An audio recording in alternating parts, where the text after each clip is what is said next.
VR 这个风格的话，就是典型的就是大家都硬溜啊，你如果没溜好的话，没事2溜我来补上，反正咱们就是心里都有数，是吧？是啊，大家每一个牵制位就是能力比较均衡。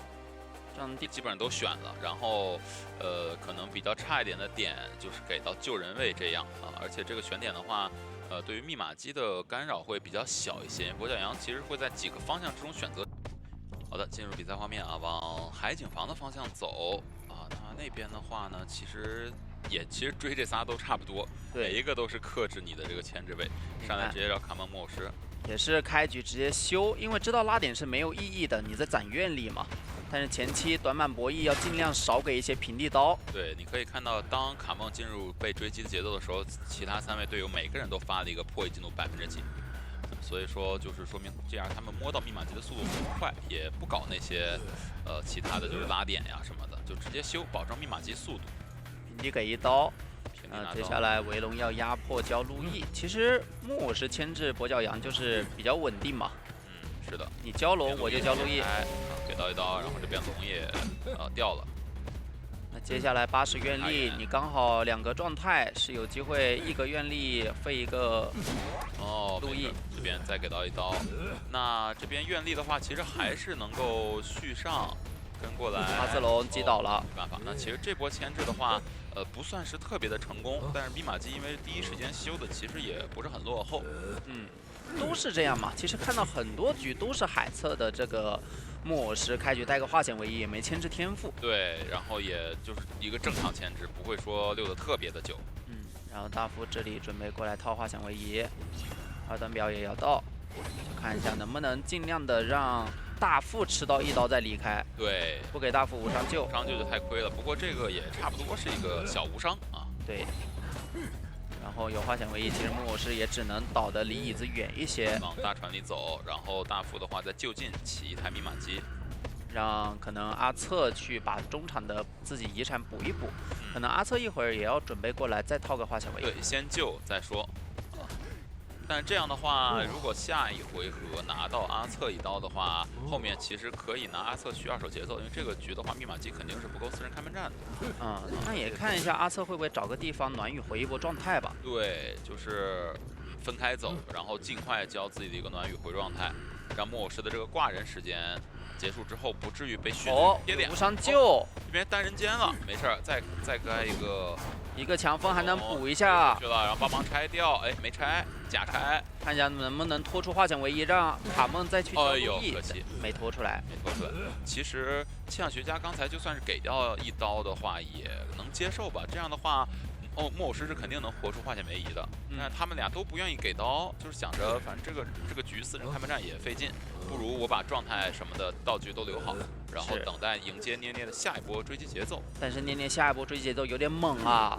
对，满愿力啊，底牌也是好的，随时可以切过去是阿策的气象学家，不过好在一开始他没掉状态，先交一个飞轮强风能拆吗？拆了以后在空地还是要给刀啊，而且愿力还是支撑他下一波围龙的，看一下有没有机会双11直接来一个后撤龙。没错，甚至可以说是下2波围龙。有点钻歪了。那直接隔着板子拆掉。这次是真没愿力了，但是好在一个恐惧震慑拿到了这一刀。那中场的遗产机，看一下无心再补了。他很清楚，就是这一台密码机一定要修亮，这是最好守的一台。但是捏捏不着急，被驱赶走了。他也知道这个时候我挂人，不如我多攒点愿力，先逼一下道具。堵到了，但是没事，还可以继续摇2段。但是他目标其实达到了，就是我现在攒愿力把中场这台守住，对，再去慢慢消耗求生者道具，为开门战做准备。小铁这边的话，密码机也是被站住了。大副其实现在压力也挺大的，有点怕回马枪。对，你说要去修中场的话，自己手上可能没道具了，对，没道具，很危险，还是先修了。他是这波海测密码机很多，小铁能不能边溜边修把这台亮了，然后中场压机呢？那有点难吧？有点难。93的密码机，93想修啊，愿力还不够，怕震慑，这波倒在遗产很危险了。是的，不过好在底牌已经用了，而且这台密码机本身也是可以大家去抢的，而且阿策挂地下室了。阿策有个暖雨回上状态，但摸了一根针，满状态摸了根针有点伤。地下室的话要来救一波吗？有回光返照的，但是现在阿策只能救对，阿瑟瑟自己没有回光返照，对。传送也拖出来了，如果一个人就一个人压击的话，所有人都在脸上，没有人贴门，很危险。这个开门战。先给到一刀，而且那个密码机还没有摸到，摸到也没不能。想来找大副过来，哦，把无大副击倒在了遗产机。两个人在地下室直接互摸。把大副挂上，其实倒是不用太着急。一方面他做的久，另一方面的话他也有回光返照。先往回牵也是不让他们去进行状态调整。互摸了。放下，这波再给阿策一刀，小铁往那边走了，但是他的应该还是要交愿力啊。想挂能挂得上吗？压好，这波好像最好直接亮了吧，不然的话就得阿策扎满以后再救一波。确实，这个针现在就有用了啊！而且感觉刚才阿策像是故意给了那一个平地刀。两个人在互摸，把魔术师也摸满，让魔术师救。刚才摸到一半，因为对，不然的话阿策救人毕竟没回光返照，万一愿力够的话，打落地刀有可能救不下的。那这里来针对阿策，此消彼长，感觉机子一直没压，人一直在换挂，道具也一直在消耗啊。没错，地下室的话确实能够达到短距离，但是让求生者疲于奔命的效果。我觉得这一波得亮了，特别是阿策没回光返照要进地下室的情况下，直接就是亮了吧，想办法跑一个，而不是往平局去打了。给到这个时候再去打平局，有可能要被4抓的。是的。主要是关键能不能先把密码器压好呀？这96也不能叫压好呀。这一波还要来，给一刀。那这波满愿力可以打围龙落地刀吗？或者是围龙堵路，然后再来一刀，但没堵好。对，也没有打针对，他知道气象是飞轮加化险为夷的。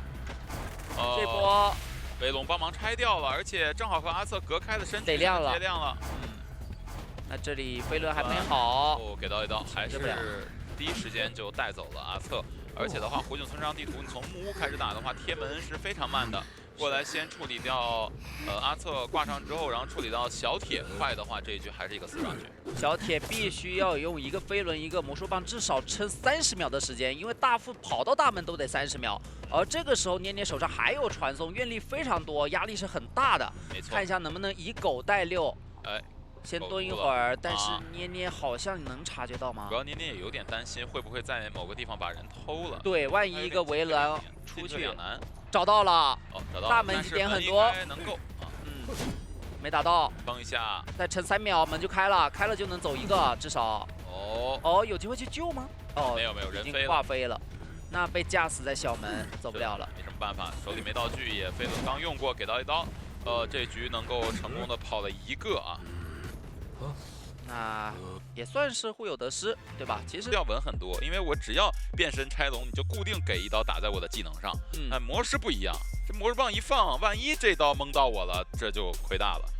还有一个就是你前期啊，他没交围龙的情况下，你尽量不能给平地刀。放在木屋，你可能就抓魔术师去，或者说我在压魔术师的同时，或者压木偶师的同时去逼另一个人了。对，这基本上就是摆明了，你还是过来跟我单挑吧。来吧，我要是比上局的6的好的话呢，我们没准就能平；我要是6的差的话，可能就要4。基本上一切。好，进入游戏画面，那带放狗就很明显了，巡视者就是用来克制木偶师的。但是。没有但是，只是虚晃一招了。对，虚晃一招。他怎么克制木偶师呢？就是走地的情况下，尽量逼你交一波路易，或者说前期逼你，直接打。那第一刀拿得很快，狗的 CD 还没好。对你交了路易的情况下，我再放狗去咬你，这样的话，你这个狗可能撑不过一只狗，你还得交。对，路易可能撑不过一只狗。好，过来，再变，然后直接放狗。他放狗了。你拆，给你拆。还没拆掉。也是不打的。就等。哎呦，哇，好极限的手速！得交，不交的话得倒。对。但是你能不能卡掉这个狗呢？尸具也能卡。是的。下半能卡。但是已经手里没任何东西了，咬住我直接倒。哦呦，50秒。这就是巡视者的作用，对吧？它比闪现快啊。是的，上一回合是1分04，而且这还压住遗产哦。对，这个节奏比上一回合要好个15秒，而且是3台机的15秒啊，这个其实好很多的。而且不同点在于它控住密码机了，你如果这个人员之间走动调动一下，那就亏很多密码机了。对，你想回忆早就过来了，然后呢，逃晚安还得走，这个确实是比上一局的一个区别。来打一下。这刀，哦呦，哦，给到一刀，到了，那跟上一局区别又大了，也有的。对，这边是一个吃了一个半状态的伤害。是木偶师同样的也是有化险为夷牵制不了，没办法，只能往海侧倒。上一局倒到大船去。这样的话，求生者密码机分布很明显了，中场一台，海边一台，大船一台。是。然后你接下来气象是没带化险为夷的，得魔术师贴过来。魔术师过来救。其实大副他还是吃了他吃了一刀，他要吃了半刀的话，他再来救可能能让木偶师再26一下。是。还能保2个前缀的满状态。而且大副受了这个半格状态的刀以后，他是没有那么硬的。对。可抓，而且又交表又丢状态了，刚才是。哦，这里打一刀还有愿力，感觉不好救啊！魔术棒还在冷却，只有一个飞轮，给到一刀，哎呀，打了双倒了，那双倒了，那这个节奏就更差了，雪上加霜了。过客这边在空地也很难牵制起来，给到一刀啊，这边还没有反应过来钻过去。你看，其实带不带窥视者还是巡视者都是一样的，下一波挂飞一够，直接切。对，直接切，对，都是够的，都能攒出来这个底牌所需啊。谁要敢硬顶压力，那就是过来制裁你。只能是陶晚安了，只能他敢牵制了。对，但是回忆也没松手，因为密码机也快亮了。暖雨的位置应该能看到。直接传过去找回忆，半状态的大副密码机也没抢亮，直接要不要给到一刀？那这里补出来，直接能续上节奏啊！那感觉坏了。而且中场密码机还能控一控，对，稍微控一下。虽然它已经是97的一台遗产了，但是遗产就是遗产啊。接下来必须过来救，而你救了以后，一气象要受伤，二大副没道具他溜不了，你救了白救。对，不救的话密码机还差台整。是，救了也是差台整。甚至这里救还不好救吧？强迫推过来，推开。那应该能救吧？钻远了，钻远了。不过大副很能做啊，只要陶安这边能周旋的足够久也可以。飞轮一下，再钻过来，救不了了，救不了了。这个位置过不去。先到椅子面前就不怕你强风推了。是。强风还空掉，再补一个围龙，不让你进板。给到一刀，哇！极限刀气带走了陶安。那这样的话，只能空调往这边赶一赶。不赶了，在那里先修了，修一会儿，对，先修了。那看到密码机抖的话，可以把陶安往那边牵一牵，往空调那边牵一牵，找找。是，还在修。就是其实对比上局来说，就这里差一点，那里差一点，然后就是不可挽回了。对。缝缝补补，终究发现缝补不了了。那这里空调的话，半状态有魔术棒操作一下。预判错了位置。还有一个飞轮，过一下下一个棒时间。飞轮，这样魔术棒能续出来。向那边起来，但是大副已经挂飞了。先给一刀，那可以抓气象吧？气象，因为他没有自愈了。围龙，瞄一下啊，压迫一下位置。八字龙，八字，哦呦，反应好快。对，好吧。再想钻已经拆了，会破解这招。对。走八字龙的话，还是看准落点。对于陶晚安来讲，其实后面空调跟陶晚安的牵制都还挺不错的。对，只不过没什么拯救了。对，拯救不了了。对，这时候如果能蹦出来一个修机就好了。哎呦，好博弈！慢博弈还能博到。没错。但现在年仅7定神贤啊！给到一刀，哎，陶晚安其实已经反应要翻过去了，但是是给到一个震慑，因为有个交互键。不够，我还能传。传的歪了一点点。再看他其实是不知道那边在修嘛？对，因为密码机前20%看不太出来，抖的不是很厉害。现在应该挺厉害的了。对，好，等一下愿力破译数据，空调还在努力，哦呦，好帅气的一个龙月。那这样的话，完成一个4抓。那歌剧的话，跟这个班位感觉关系，不是说特别的大，但是只能说他考虑到这个阵容。可能打歌剧演员再加上这张地图好使一些，稳一些。歌剧的话，抓邮差也好，抓气象也好，都能去找中场的火灾调查员帮助。而且他们3个人其实已经是什么互帮互助了。对，一般来说追气象的话，我就先去墓地绕一圈，然后走中场窗，然后追邮差的话，找个气囊，再找只狗。中场窗。所以就是追谁，他们3个就已经连成一片了。好的，直接往墓地的方向走啊，来找一下气象啊，对，小夜明的气象。气象的话是先来一板一窗这边啊，然后再往墓地方向走一走。其实身距反而是被迫近了一些。确定被追以后也是给个弹射性。对，手里捏一个道具。强风。哦，这边一个比较擦边的强风啊，可以说是。其实很好预判嘛，你要隐喻之间互相穿梭。你的方向基本上是确定的。留个椅子，但是不给你架，这里好像有刀了。哦，强风又摁，但是，哦呦，强风怎么二段风定到一半还能积蓄能量吗？这是，这个我觉得需要研究一下。强不强吧？这个是飓风，这不是强风了，这。一个回速到脸上给刀，这没什么办法啊。但是整体来说，闪现好了，应该还是能击倒的啊。就看这个飞轮有没有什么。飞轮直接交赶距离了，就吃闪呗。吃闪倒了。追击的也不慢吧，1分钟击倒了。别看气象学家前期好像是又1段风又2段风的，挺秀是吧？但是还是击倒的挺快的，对于年年来说。就正常节奏，割据带闪，神仙难溜。对。而且在红教堂这张地图更是如此啊，这影域衔接的非常的紧密。哎，有无上救的机会要救吗？想多卡一会儿。他一个人拖2个人的密码机，很赚的。而且他是没有化险为夷的，所以救下来以后还得气囊堵一堵路啥的。帮个忙，这个位置。堵。哦，非常居中啊，给到一刀。而且自己还能去破译，给到队友一个很大的身距26，感觉。有化险为夷没化险为夷区别不大了。对，感觉挂在这儿的话，就是火灾调查员的一个主场。看一下要不要往人皇6还有气囊帮助。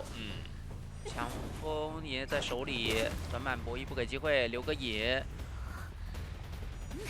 哦，这个博弈真就拿捏住心态了。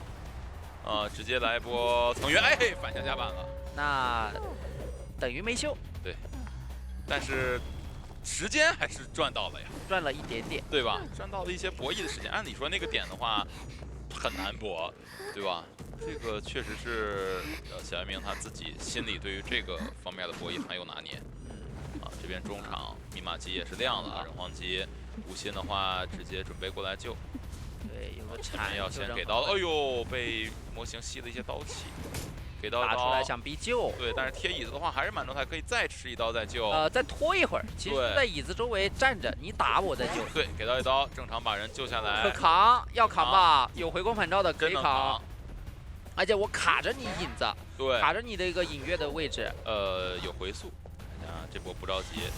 人攻门，对，堵得住吗？堵住了，回速交过了，而且底牌也是切过船的，所以很难受。直接切船换节奏。找阿策的话前面还有板子可以玩。那边的话，气象学家赶紧调一下状态啊，先摸起来。这里感觉要倒遗产了。哦，倒遗产了，那没事儿。邮差的话可以来救人，外围的话也可以起新机。刚交过传送的话，小夜明可以不管守墓人了，直接去起新机。但是直接去木屋了，没有去小队了。对。小推那里，给到一刀，这台78的密码机，卡梦那个方向啊，可能需要守墓人来掩护一下。卡满吧，卡满吧。对，卡满再保一保，密码机是能够的。对，你卡半的话你不好救，而且你救下来以后全员半状态不好救。回速，无心贴过来了，然后给压力撤了。他也不是说我要来救，我就是分担一下，分担一下压力，让捏捏惦记着有这么一个人一直在惦记上的椅子上的人。然后捏捏也不敢外面硬杀，一旦硬杀了以后回去人没了。哎，但是卡梦现在已经到一个能救人的距离了。对，而且蹲住了，也在卡状态。对，看这波捏捏能不能打到一个针对，但是即使打到针对的话，2个人可以按头。哦，这个狗继续拖时间，就是不救，甚至还在脸上机子上给点压力。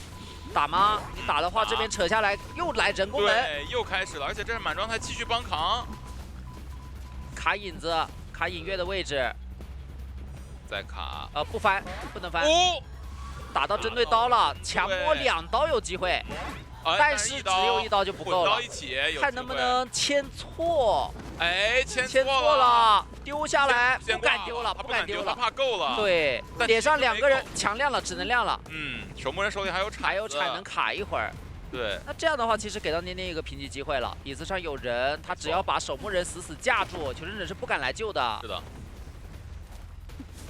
守墓人是不是想震颤救啊？有想法，但是如果不给机会的话是没办法的。对，他就不贴椅子嘛，你得震颤出来的第一时间，你得在椅子面前才能承认。走也走不了啊，那就你铲子是有限的，殊死一搏，那就倒呗。对，稍微带走一些，倒有人补吗？应该不敢来吧？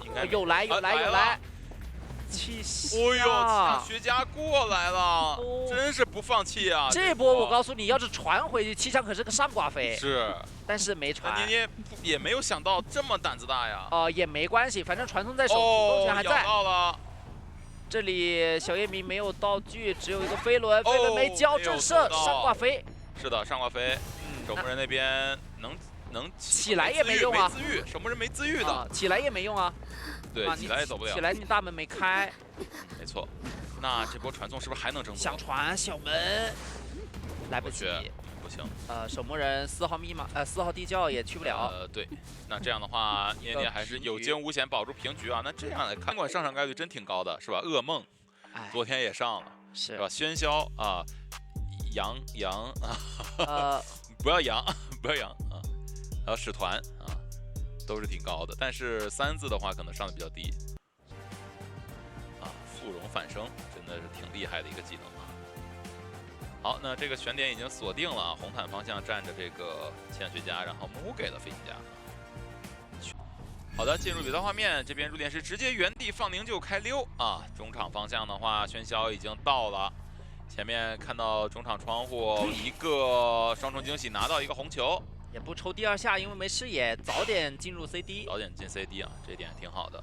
对，看一下前面，等一下3秒钟的一个 CD。能不能把这个节奏再续上啊？毕竟入殓师的话，虽然能反生，但它终归是个白板。续了一颗黑球了，要走位去躲最后一个干冰。这样的话，你要规避交互点。给到了，这么准啊！年锦，感觉好像不用如此惊叹啊，一直都这么准的样子。其实是这样的，确实，他的一个猜走位能力还是挺强的，技能的释放命中率很高。是的。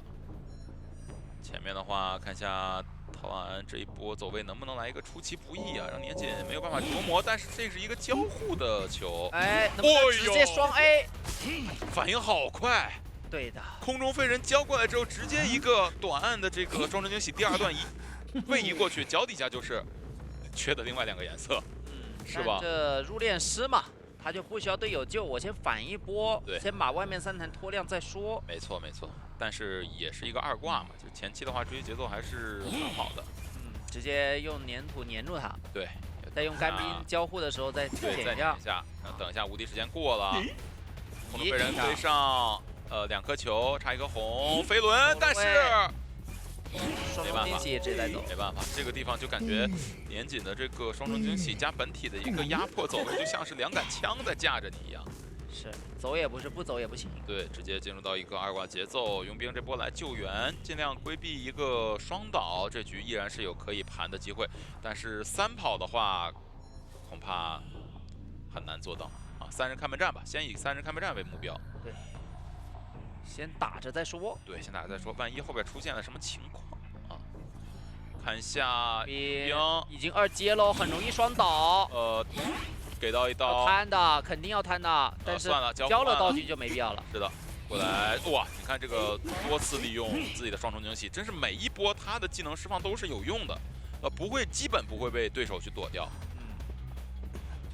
差1台半啊，感觉喧嚣这一局甚至赢面还不小呢。熟练度跟压迫感的具体体现了。对，这边的话2个人去汇合了一下，又散开。看到通缉的飞行家啊，正好2个人位置不知道，但是还是打算直下路。对，直下路。不着急嘛，这个时候求生者肯定要先拉扯一下，那他也可以攒一攒。哇，这边是直接找到。这个空中飞人运用的很好。你飞，我也可以跟着飞。他还看一下佣兵的一个位置，看他有没有接手到墓地的密码机。这刀脸空地有可能被秒啊。是的。飞轮，但是他故意没有打到这一刀。上到黑球，双重惊喜还在。哦呦，好在是及时起飞了。有点卡魔，他想给他烧下来。对，直接移形过去找回忆，但回忆手里的话，2个护腕啊，基本不会给到。带走遗产是没问题的。是的，是的，是的。这个局的话，密码机最后肯定是能修够的，就看气象敢不敢回去了。回去也怕杀回马枪。但是2个空中飞人都交了，可以回。对。哇，这边是空中飞人加双重惊喜，就感觉无但是可逃。我觉得年景挂上人以后，发现墓碑在修，他直接就回去了。对，但是应该好像来不太及了啊，来不及了。破译加速出来以后，20的密码机只需要10秒都能够了。没错，放下。现在回去吗？飞人。感觉有点来不及要亮，但气象是没回光返照的。99、100直接点亮，但是他也没技能管门了，应该还是能保平。对。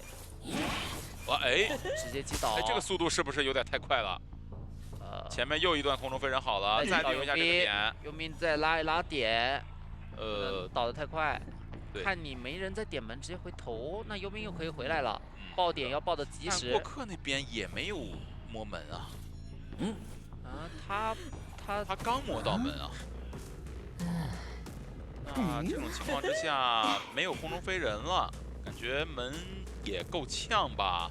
还是先走了过客，佣兵那边先给点门的压力。那这波是不是有多抓面了呀？他有一些，而且一会儿还有移形，移形可以用来手椅，但是过客不会轻易倒下。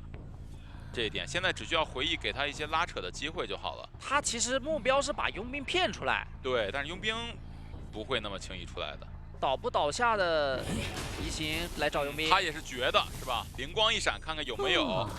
双重惊喜定到了，看到佣兵的位置，关了吗？那就回不去了呀。对的，那过客应该是可以稳走了。其实这个移形完全没必要关。对，这个移形就放在这压迫着，他也等不到下一个 CD 了。对。那最终应该就是平局了。是的，那这样的话，双方第2局保平。我说实话，昨天看了那一把 IVL 的噩梦以后，我也偷偷试了几把。怎么样？平了。嗨，我也可以低头赶路。对，移速很快，移速加成，贼猛。这方面也还是不错的，是吧？基本上你就算在上下一条线，也得点到狩猎本能，再加上自己本身自带。直接去起点吗？但是就像你刚才说的，他其实还是挺怕站台的。对呀，直接坐车跑了的也行啊。坐车走了，但没事，移速比较快啊。没事，不用担心。低调的一生。对，低头的一生。好，你看这边双重 buff 叠加，这速度简直比车也慢不了多少。反也进不去，直接给刀，一刀拿到，非常快。捏捏，就其他监管可能要么丢稿子，要么还在跳来跳去呢。是的，我丢稿子。OK， 他已经拿刀了。是的。那而且他还不怕弱点石，一会儿一个乌鸦直接倒了这个位置。能搏一下，反转吗？他是赶紧想用一个弹射拉开距离，没必要就搏这板呀。对，就是你噩梦的话，回归到本质就是搏板。对，但是有点发现现在求生者有点回不到本质了，你发现没有？是，现在有点就是反复归不了真了，太想拉点了。没关系，我能回去。直接传，这个乌鸦已经提早就扔好了然后干扰一下密码机，乌鸦不用来干扰密码机吗？看一下，不着急。但是你说入殓是他的一个保稳能力，是的，保陷害能力太强了。就他这波稍微跑一跑，然后就亮3台了呀。是的。没得牵制，没得牵制。但是也差不多能亮3台。但你别说，就光从这把的追击角度来看，他不逊色于任何一个监管。就是啊，1分多钟嘛，1分半2挂了对吧？你就邦邦来了，也就这水平，邦邦他车开到2站的时候还在站台呢，还在起点低头呢。是，拖出来2阶了，他又变了。现在是佛挡杀佛，神挡杀神啊。对的。看看这波入殓师能不能活出化险为夷呢？难吧？就你看，真的就是2阶我还能卡狩猎本能。是2阶还有属于自己的狩猎本能。滑魔冲刺，他有研究的。有研究。这招反正我不会。是的，我也费劲，我应该已经是被我可以开始起势了。我应该是可以起势了。是这波被一砸就有了吧？对。那这波直接冲过去，砍梦2阶谁能挡我？好，不着急，还没有进入到攻击范围啊。不着急，来了，又卡到了。是的，移速加成很快。没错。卡门压力老大了。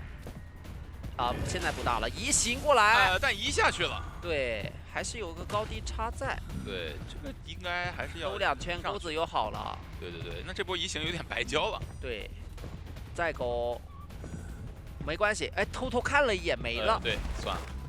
那找一下小夜明吧。那他也一堆道具啊。对，你看把卡梦的这个道具耗完之后就不追了啊。他现在很讲武德，4个字，他得游起来。对，全场游龙游起来。这边道具逼完了，你是不是一会儿没道具，你还得修机？哎，到开门战1打1个准。对他现在，卡了一下魔，他现在还得干扰密码机。对，乌鸦放那个密码机，然后传过去。对，没道具了，我又回来了。对，应该落地是能拿到刀的。是，飞轮怎么说？哦，没交好。对，交的有点早。没道具了呀，那这一波一边戳一边过去。但这把你说。多抓也难，多修了大半台呢，而且因为开门战猛，开门战还是挺猛，没啥道具。对，把小夜明的这个道具也消耗，开门战是很猛的。86的密码。但是小夜明的话得至少留一个高喷啊。传送没好，能量啊，能量。看卡梦补个什么道具？是。他卡梦够不够幸运啊？密码机直接点亮，还在摸箱子呢，说是魔术棒 OK 的，魔术棒可以移用。直接踩板，应该只能顶一波。对。哦，没有，还是倒了。对，倒得很快，开门战。那边门还要被锁住。多抓局啊！多抓局还要卡人呢。就后手多抓这一块，噩梦这一块，2阶这一块，超波这一块，没问题的。没问题。现在我说实话，小夜明压力巨大，他怎么卡？先传过去，我有底牌的，我先把守门人打出来。你是不是要救？要救的话，我有一个回身传送。没错，开门战双传这一块，其实是可以先把守门先把击倒了。对，即使你愿意救，你就救。救了，你门也还没点啊。对，而且我下一波传送好了之后，我再下一波我的鸟传又好了。飞轮没办法，飞轮顶板再翻过去可以，但是它歪了，对，飞的方向不对。这边就不用考虑太多，挂上直接传，下一波鸟传就好了。对。先椅子面前放个乌鸦也行。乌鸦底牌1000，压迫感出来了，不敢点。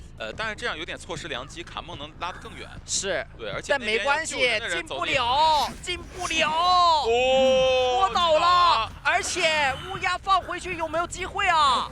反正也不着急，不着急。挂上之后我乌鸦可以放门，门还没多少。对的。因为乌鸦现在飞的速度很快的，真行呀！这都抓了，真的没有办法回来了，疲于奔命了。对，回来来不及，完全庄园被庄园主掌控了。没错。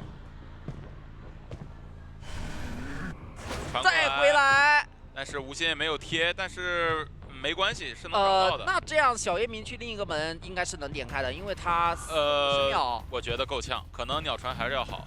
鸟传能好吗？对，差不多，因为他跑过去还要再点。他满血。对，满状态，门很多了，那边60、70。扔一个乌鸦，但是在我们的视角看来是知道还有30秒，但是小夜明这边他的时间把握不会很精准。挂了我就走地窖，反正没挽留。是的。狮子地窖，那多3抓了。没错。放下来，难道说让摇下来？哇，他还要控。是的。他因为一直扔乌鸦能够透视到那边门，对，你知道你没点门嘛？对，没点门的话，我把我下一个传送拖出来，一会儿我不管了。对，我不管了。那这波我觉得还是，我觉得可以直接传终点去找一圈，敢不敢？反正传送一定能好。确实，但不着急嘛，万一你在起点半场呢，对吧？反正我一直扔我的乌鸦，能够一直控住门。我已经准备好，看要不要搜个词儿，一会儿念念。你先搜，我先帮你撑一会儿。那这边乌鸦起了，那这样真有机会啊！守护人焦自愈也得去点门。对，感觉噩梦不仅掌控了庄园，还掌控了乌鸦啊。这还真是他3个小伙伴。是，没毛病。想翻箱子，守门人焦自愈给小夜明分担一下压力，但是他能不能撑个40秒不好说。这边取消了，提了一下。还没凝视好就直接取刀了。对，一刀，然后继续扔乌鸦控门。啊，乌鸦已经在那边了，直接传，赶点梅子玉，一戳飞轮顶掉没用，恐惧震慑，还有传送我还能回头。是的，传过去，我直接传过来，没关系，我移速很快，一个乌鸦封一下起点门。小明这边的话，他得去起点摸人去，对，他得去摸人去，没有排到，然后再回终点那边看看。小一鸣能行吗？感觉还要被排到了，看到了，感觉都是的，看到了都快，应该是能摸起来吗？感觉走得好快呀，好快，这也不是追击状态吗？这不是呀，这完全不是追击状态，离着远着呢。那现在还不是吗？怎么我看还加速着呢？起来有啥用呀？起来有啥用？飞轮过去再抓梅子玉的。哎呦，起来真没有四了！我的天！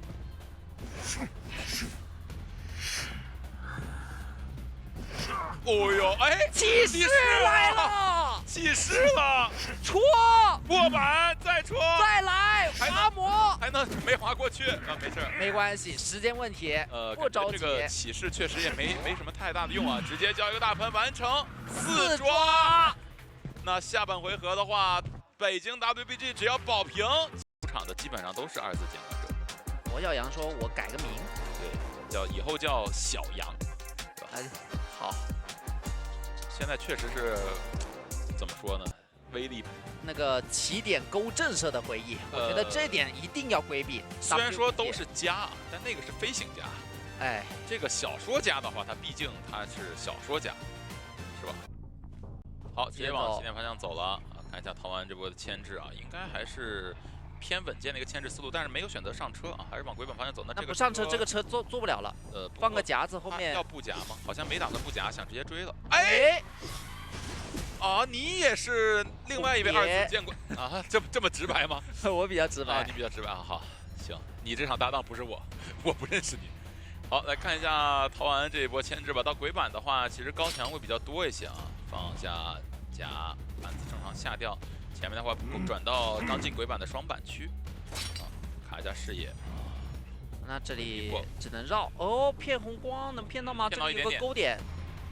其实勾在出的一瞬间可以放打断，对，没错，曹安的反应也是非常的快速。对的，那这样牵制起来了呀，你下个勾好的节点，其实密码机已经非常接近3台，再来一个受伤加速，还能再冲个10几秒。移形，飞轮没交，因为飞轮可以用来干嘛？可以躲勾，勾过去以后那一波，想换节奏？没有，不想让小肉家稀疏。哦，甩掉。只有一个板子可以玩了，感觉这个想硬拉哦，机器在这个模型绕，鹿头是比较能在点位中架住求生，你得找一个这个，哎呦，飞轮抽不到，短板博弈想过，给到一刀还是带走。感觉这个追击型监管者的追击好像不如上一局控场型监管者的追击啊。是的，好像是啊，咱们有，但是有地下室，哎，那就不一样了，哎，这个手椅型头的地下室。就很厉害，是的，那要不要秒救？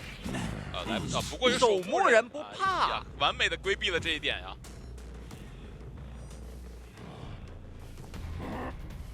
下去了。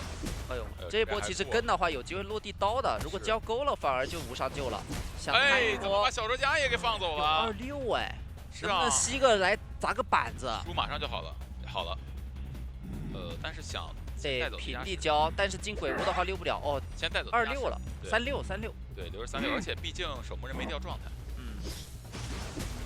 这边肯定是进不了地下室。哎呦，这个勾差一点点啊！他旁边擦了守墓人的右肩而过啊，把旁边的空气勾走了。不过还好守墓人有左边的空气可以挂到一台遗产去。那这波机子不太够了，但没关系，其实对于 WBG 来说，只要保平就行。对。2个人在脸上想硬卡，然后让辛迪去补剩下的2台。后面鹿头是很怕扛刀的，然后小若家自己又有输液，勾过来，但没被震慑，无所谓。那正好一起想打针对，就看一下这波了。其实可以气囊弹开再救啊。对，弹开的话是很难打针对的。没打到，没打到，那开扛了呀，开扛了呀，能活很久感觉。哦，勾到守墓人，守墓人有飞轮，他预判不到的，直接切闪现。 留在这台遗产，换人在遗产，那心理的作用发挥出来，一会儿可以给火灾调查员移情。确实，但是切闪现的话，这局的上限锁死了，我感觉。啊，对，上限就很难突破了，对，不可能，除非勾个震慑，基本上不可能是4，上限就说白了就是3，现在。而且他现在不让过客移情啊，对，通缉到过客了。看一下空调要不要亲自来救。 空调亲自来了，哎，为什么新机还没有去摸呢？这台机子还想……刚刚都在补机子，补完机应该要去鬼板，很远。电击桥，对，很远。那这波先减员，但是守墓人一旦下移，他的一个牵制能力，太吓人了呀！有铲子，满铲。我觉得既然已经切闪了，就是3个人也能过得很好，你懂吧？哎呀，躲了这个钩。 还是得打针对，打到守墓人针对才行。是，这刀也没打到针对的话，可能就4人开门战了。对。哦，过来了，过来一起扛，勾个震慑吗？哎呦，哦，打到了，好准啊，年锦。对，那心机其实不多。对，如果能快速击倒人在这一侧的话，就是围绕开门战有闪现，围绕这个门打是有机会3的。是他得快速击倒一个，再用无限钩去找。没错。 但是先控一下密码机，想去找一下空调，但空调的话不会被快速击倒。哦，直接去鬼板吗？陶晚安已经提前拉走了呀，而且哦钓鱼，钓鱼，空调有点被钓出来。过客是没回光返照的。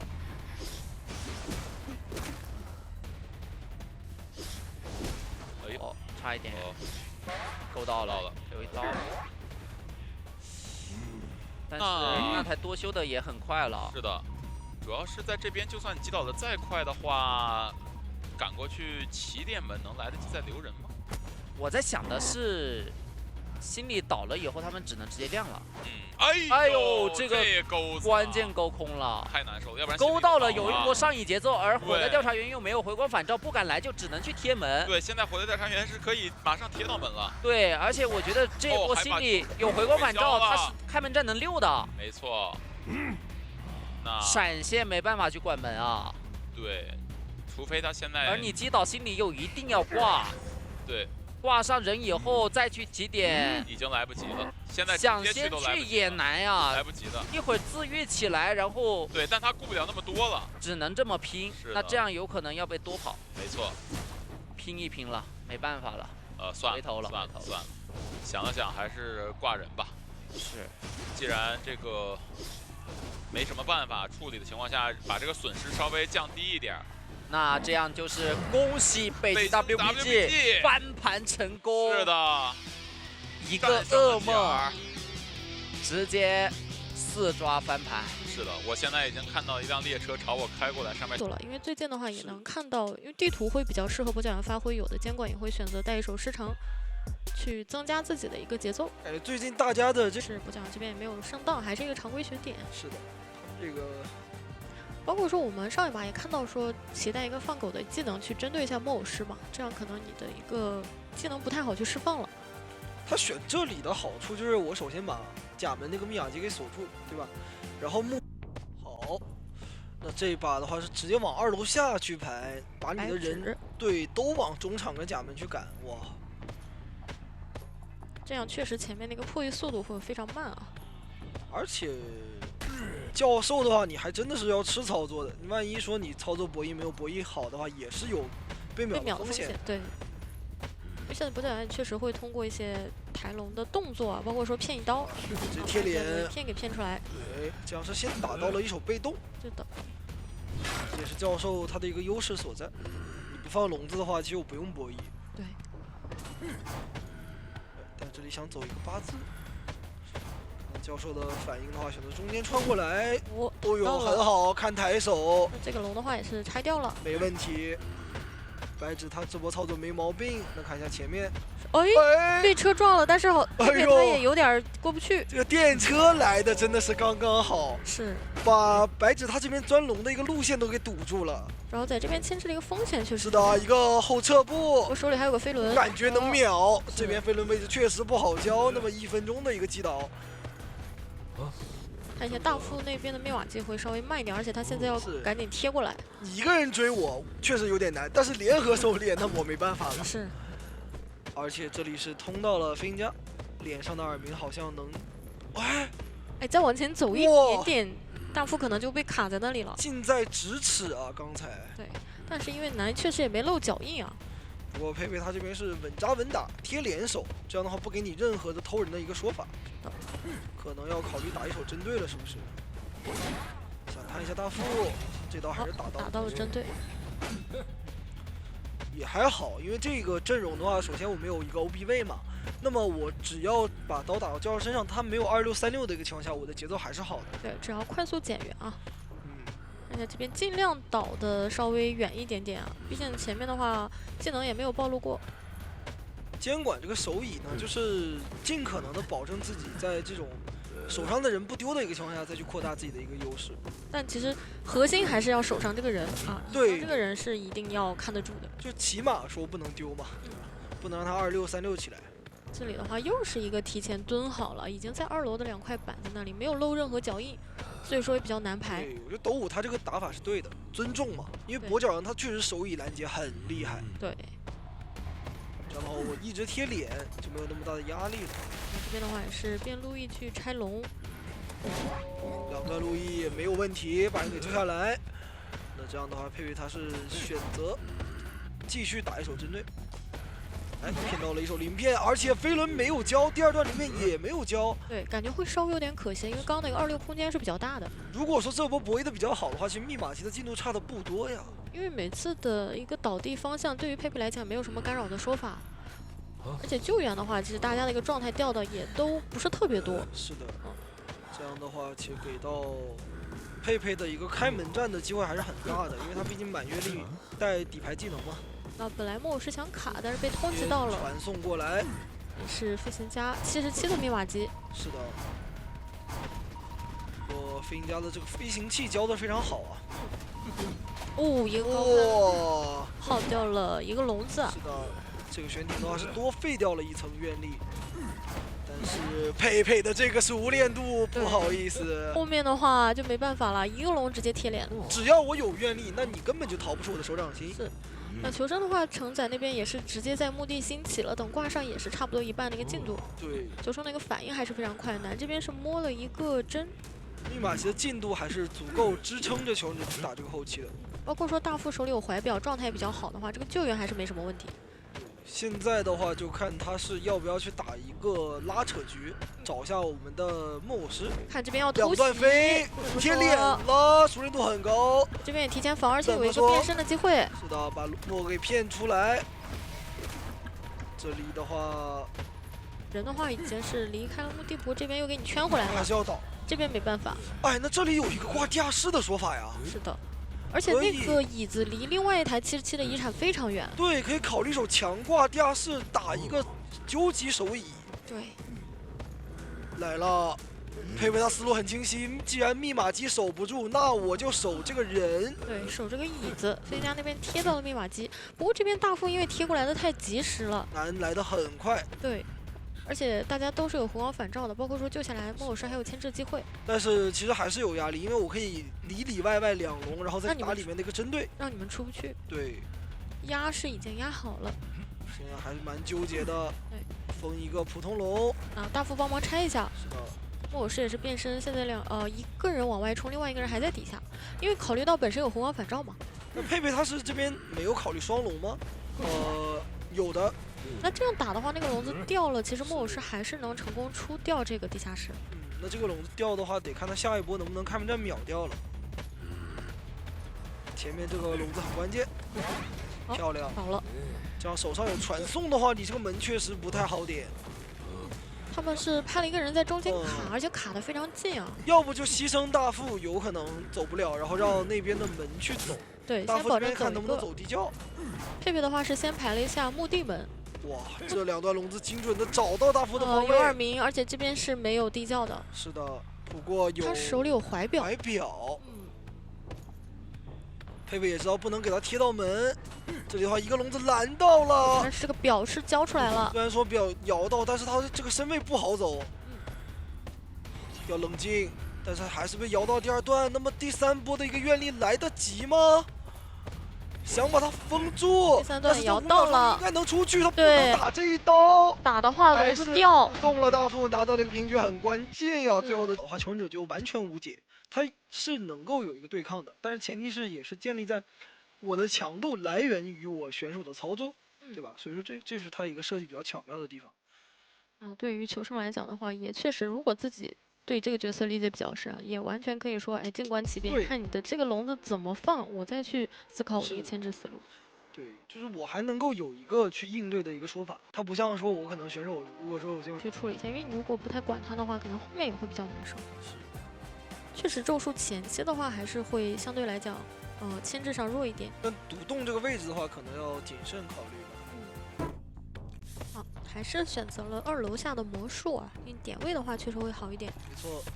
杨洋的话直接往墓地里面去拉。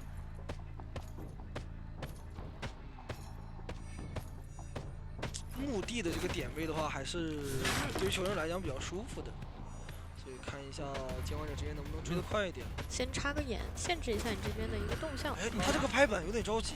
对，给了一个免费刀，不过还好是没有龙子的刀。这样的话，对于杨洋来讲也比较难说，我第一时间走出这个插眼范围之内。龙子把他吸到边缘，然后再追击。哦呦，放了魔术棒被打到了。哇，小明这个熟练度太有创造力了。那这样的话，感觉魔师要被秒啊。哦，那他们现在是选择开始直接来陪跑。是的，然后是急了小了一点。对，急了。不过对他来讲也可以接受，因为他看到是2个人在脸上了啊。是的。所以说密码机是比较慢的。啊，打了咒术一刀，对于自己来讲存在感是在拿的。他不亏的呀。2个人同时牵制的话，你这个密码机很慢啊。是。再骗。可惜这一刀是跟不上魔师的话，他不需要放龙子，他可以走过去。其实只要打一刀，这边好像翻不太过去，对，翻过去了，但是因为差一点伤害啊。这个击倒其实还是蛮快的，毕竟咒术那边又掉了状态，而且密码机的话确实也不太够。就是有人给你陪跑的情况下，你也就1分出头嘛，对，20秒嘛。但主要还是开局节奏，如果不陪跑，可能就1分钟以内就击倒了。大副这边被通缉是直接过来了，那你这个救援时间可能卡不住。对，如果说被提前打到的话，你是要赶紧救的。是的。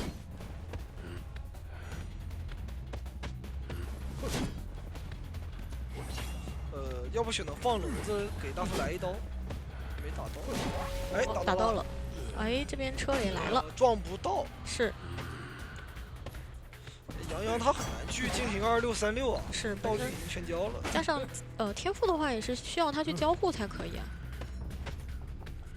而且咒术师的话，他毕竟是一个半状态，也不太好来 OB。这个人的话可能要卖掉啊。因为你如果说压满让教授刷一波的话，那你外面就必须补状态。对，那样来的话，教授掉状态的话，只要这个人挂飞，外面全是惨的。不过想了想，好像得开一波圈，因为密码机进度的话有点少。而且大副这边吃到了通缉，包括跟神智的距离也比较远，所以2个人也没有要补状态的意思。如果说这波救人救的特别好，能够一直保魔师不倒的话，外面2个人修机也比较快，可能还有点说法。不过教授本来救跛脚羊就会比较有优势啊。是的，把鳞片给交掉，吃一刀救人。魔师这里要被龙子吸了回来，那这就没办法，保不住这个人。那这个进度的话，我觉得对于求生来讲还是会比较危险啊。密码机不太够，加上全员是残状态。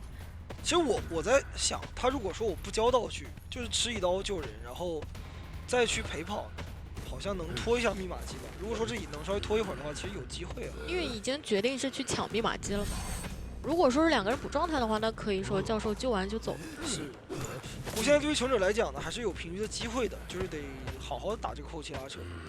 但得有一个人先撑住梦幻小迷他的这个2手节奏啊，他现在是满愿力的一个状态，包括说他的技能已经是3个眼了。相信一下。这样贴到了李宝脸上。哇，这两个笼子压迫感太强了，还好。赶紧交表。哇，这一刀就差一丢丢就中了。这里是看远处的一个密码机动向。 因为手上是有底牌的，你敢修的话，可能要吃我一个传送。那边的话好像是半状态的咒术师，咒术师，而且就一个猴，加上这里也有个地下室啊。是的。哎，那还解擦了。对，那这里也可以、有飞轮有猴，但是倒在了地下室门口。那这样的话，其实大副他刚刚2个怀表全都在梦幻小明脸上交过了，你这就没法像上一把一样我秒贴过来了。是的。 他先摸了个针，但是距离又会比较远啊。大副的一个怀表就是一波救人的机会啊！对，那没道具的话，基本是没得救的。哇，直接压出来！因为梦幻小明也知道你的位置啊，猫猫在那边抢密码机，另外一个人刚刚被我压在了墓地，迅速的去衔接自己的一个节奏。梦幻小明他这把要奔着4抓来了。对，另外2个人的话其实也不太好顶啊。另外一边看到墓地是没有修的，所以说也是有在防。主要是我往中场一站，你就不敢修了。 对，2个人其实都不敢去抓你，不确定我是会不会瞬间交几个龙到你脸上啊？但是随着时间的流逝，这个咒术师的团队进度迫使大副得赶紧过来了。但其实他只要被跛脚羊看到的话，他这个人是救不太了的。我说梦小明这边好像看到了，那断龙2段龙贴到脸上，大副这边是用压好的针把自己扎满，这个人他能救。救了以后看一下2个人怎么样出来啊？得扛到。 密码机其实差的不多了，一半。说先帮忙拆一下啊，保证神坠他先出去。他可能会换挂吗？好像不换挂。这边有龙的话，其实能比较快的贴到神坠的位置，而且另外一边教授想要补密码机，距离是非常非常远的。 哇，教授这么久了还没有摸到那他从甲门往墓地去跑，要不然就来修脸上，要不然就去修墓地，太远了。这个时候才刚刚摸到，那么大副这边的一个自愈进度条能起来，但是会在你脸上，他有点走不掉。对，就是你，因为刚刚是倒在最里面啊。是的，这样的话可能还是一个有点无解的4抓局了。对。 再加上梦幻小明他这边的一个传送 CD 已经转好了，这边是个黑龙还，就算现在能量的话，这个开门战也很难处理。挂上之后看一下猫猫那边也没有选择点，但是那你要吃传送了，直接传就可以了。对的，这样的话教授加上没有回光返照的，直接看到了脚印，所以说他插翅难逃啊。这边主要是。 我就算让你弹到2次啊，这个大副是个满挂。其实这里就硬打，让他进入 CD 是最好的。对对，对吧？因为你这个教授的真空期太长了，这样反而对于梦幻小咪来讲更快。是的，2段笼子把你牢牢的锁在里面，根本无处遁形。一直跟飞轮也骗出来，飞轮拿下4抓。那么第一局的话是由斗武率先斩下了一个7比2。是的，就感觉确实，对吧？要么密码机你可能守不住，要么你可能这个人的反身会断节奏。对。 而且想打双倒的话，才能够去有一个滚雪球的节奏嘛。但基本上有入殓师的话，他们可能也就给降水夹。主要这把 T1是直接把入殓冒险全都放在了小船附近，可能他会觉得说，如果你冒险家在小门附近的话，入殓。好，这样的话从海边过来，那还是有点想去看看大船这个人能不能追。 但是喧嚣的话，你在没有解锁1阶的情况下是很难去找这个气象的，除非说可能你前面的一个双重惊喜真的上的特别准。他这里是可以公式牵制的，直接一个交一个云飞走。对，但直接上到了2个。他可以去那边的一个甲板嘛，在这里的话等你的追击方向。那从里面来，我就跳下去，再从外围绕一圈。 感觉这把的一个气象的话，牵制没有思路是很好的。但是这边双重惊喜很准啊！他第一波上2颗球，第2个直接是打到伤害了。走地监管追不了，但是我 cosplay 红夫人。哎呦，我前面其实只要在我视野范围之内，我是有机会跟你上的。那这样的话，我一个移形过来，你刚好进入一个技能冷却真空期啊！对我这边还开了一个1阶。张狂也出，飞轮掉了，但是我有空中飞人再去衔接这个节奏，赶紧画。但这个距离可能拉不了太开虽然你能了。上大船，但是我喧嚣的移速很快，是这边想骗一下，怎么说自己掉下感觉来，能击倒。就差一个焰火了。飞轮也交过了，对，已经被粘住了。梦幻小明这个喧嚣熟练度有点高，包括说他对于气象学家的一个牵制的一个方法，对他是很了解的。他是知道你去怎么牵制的。我对先让你把你的技能教完，然后我抓机会。那看一下，现在密码机加起来的话是2台半啊，老冒辣呀险家那边是有输液的。不过这个阵容的话也是比较好平局的，现在的话可以慢慢求稳，让守门这边来刷一波。毕竟这边你卡半的话，他没道具了，也没有什么太多的牵制机会。他怡宝这里卡的好远啊，我还是被梦幻小明给意识到上了。到了一颗球。对的，对，真的要 cosplay 红夫人了，这准度。而且这里还调动了一下杨洋那边的一个位置啊。让入殓师来给压力，但入殓师吃了个通缉，他知道他来不了，那还是他知道只是障眼法，把重还是心放在这个守门身上吧守。门人来救。等他出土再打的话，我觉得有机会打双刀。哎，躲了一刀，是很漂亮救人他震颤之后没有马上救援啊。啊！但是我们的气象应该是没有活路的，对，就差一焰火了，倒地被。抽刀了，但是少吃一刀，这个2阶会满一点儿。我对于梦幻小明来讲，手里的移形也是已经好了。是啊，而且他这把有底牌，所以说他的一个上限还是很高的。现在密码机的话是差1台多一点啊，冒险家手里还有个半台。基本上就差半台吧，对差半台。哦，通缉到了冒险家，哎呦，那直接移到脸上，你没的地方躲呀。那不好意思，优势在我了。对，这个最关键的不能被发现的人物被找到，而这个飞轮交的有点交早了那，这感样觉要被秒。这里还有秒在这儿了直接秒秒掉了，这样带了50的输液，但是我的用不出天来。而且挂在了一台遗产机，这边杨洋他也修不了，而且化血他来也没有了。对他来救的话，其实真的就只是刷淘汰机。我难道说，我感觉梦幻小明他这个攻势真的是有点摧枯拉朽。太猛了，感觉没有人能顶得住啊！是的现在，飞再来飞轮，轮顶一波，但没有还是顶掉，被打到。哇，一个双倒，猫猫也走不了。也得倒。对，这边根本没有办法没牵有人能制啊挡住，梦两个人幻小全倒迷了在这儿。那输液在入殓师身上，但是他要先反生，是的要反生到还是在脸上。而且就算你能亮开一台密码机，现在的问题在于你还需要去点修亮2台，对2台。嗯，李宝这边他只能去亮1台，而且他没有时间修了，他得过来救人。不然的话，可能杨洋马上又要倒了。这局的话，我觉得尽量走一个，好吧，尽量走一个，不要想着平局的事情了。主要胡景春这个图也是啊，这个密码机都太分散，脸上一个，另外一个在大船，这个真的很远啊。再加上梦想迷他手上这个底牌是一直没有交，对，机会太大了。怎么说，砸一板很漂亮。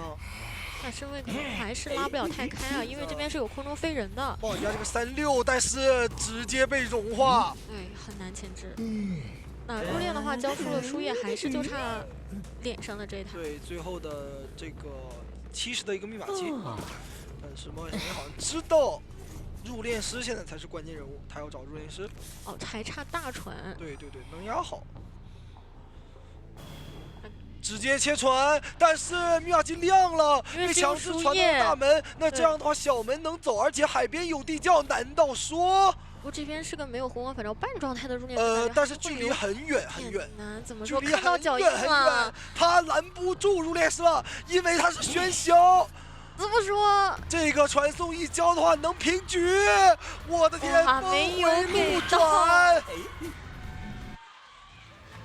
就是那一波把技能哇，选的霸气啊！是的，是个西式时装，当时看他那个公路的那个宣传片的时候，觉得路途太好凶。恐怖！对，一钩子过来，这边车都翻了。是的。啊，这个时间是不太够的，还是尽量靠这个走位能不能躲钩或者拖一下自己的飞轮。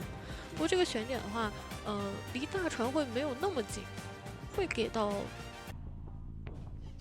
还是选择直接去幕户哇这边是抓心理。对承载的飞行家啊。想动飞行家，飞行家这里没有选择木屋牵制啊，直接来到双11，而且他的这个天赋形态也太牵制了吧，双弹飞轮啊！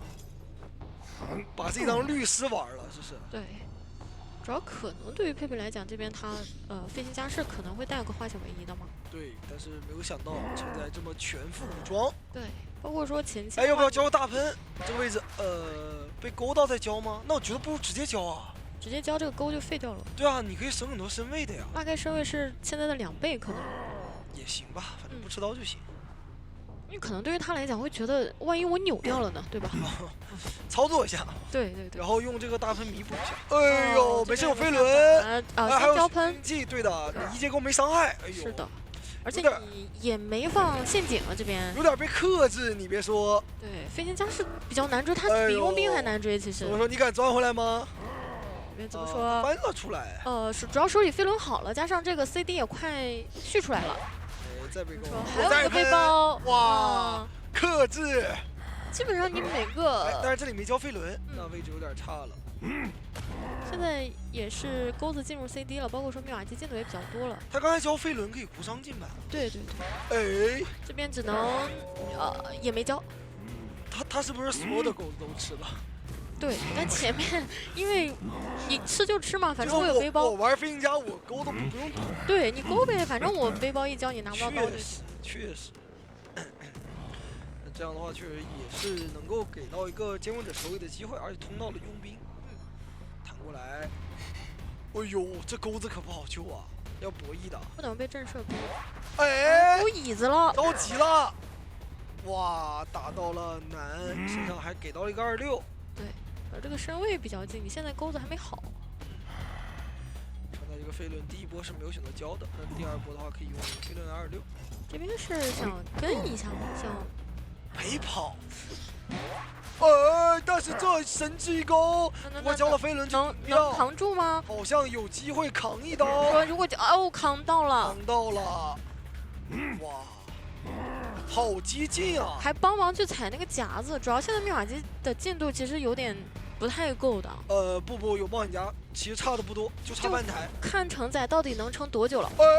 再说翻过去会拖你一个踩板。打到一个震慑，那佣兵现在起不来，这把的救人得交给心理，但是他那台密码机好像开不掉啊，主要这是个双11角落，他是在大船的位置。冒险家能修那么多吗？他现在身上就50，是的，脸上倒是有台密码机，但是全新的。但是冒险家过来救人了，那密码机感觉肯定不够。主要你这个救下来没有化险为夷在，你现在得佣兵把脸上的密码机秒修50才可以啊。是的。你得过来帮一手吧，别救不下来了再。有化险为夷在，只是拖这个时间。好，想扛吗？没扛到。那就冒险家就要在这里原地挖，他说输液就在脸上。对的，那先放夹子，让你修。对。然后再去找这个飞行家，不过位置却比较尴尬。他是反跑了，飞行家反跑了，发现你去管密码，但是佩佩好像目前还没意识到啊。不过有2阶没关系，这里没找到的话，应该能第一时间回去。那也不能跑这么远呢。佩佩，应该没问题，应该是一路过去能找到的。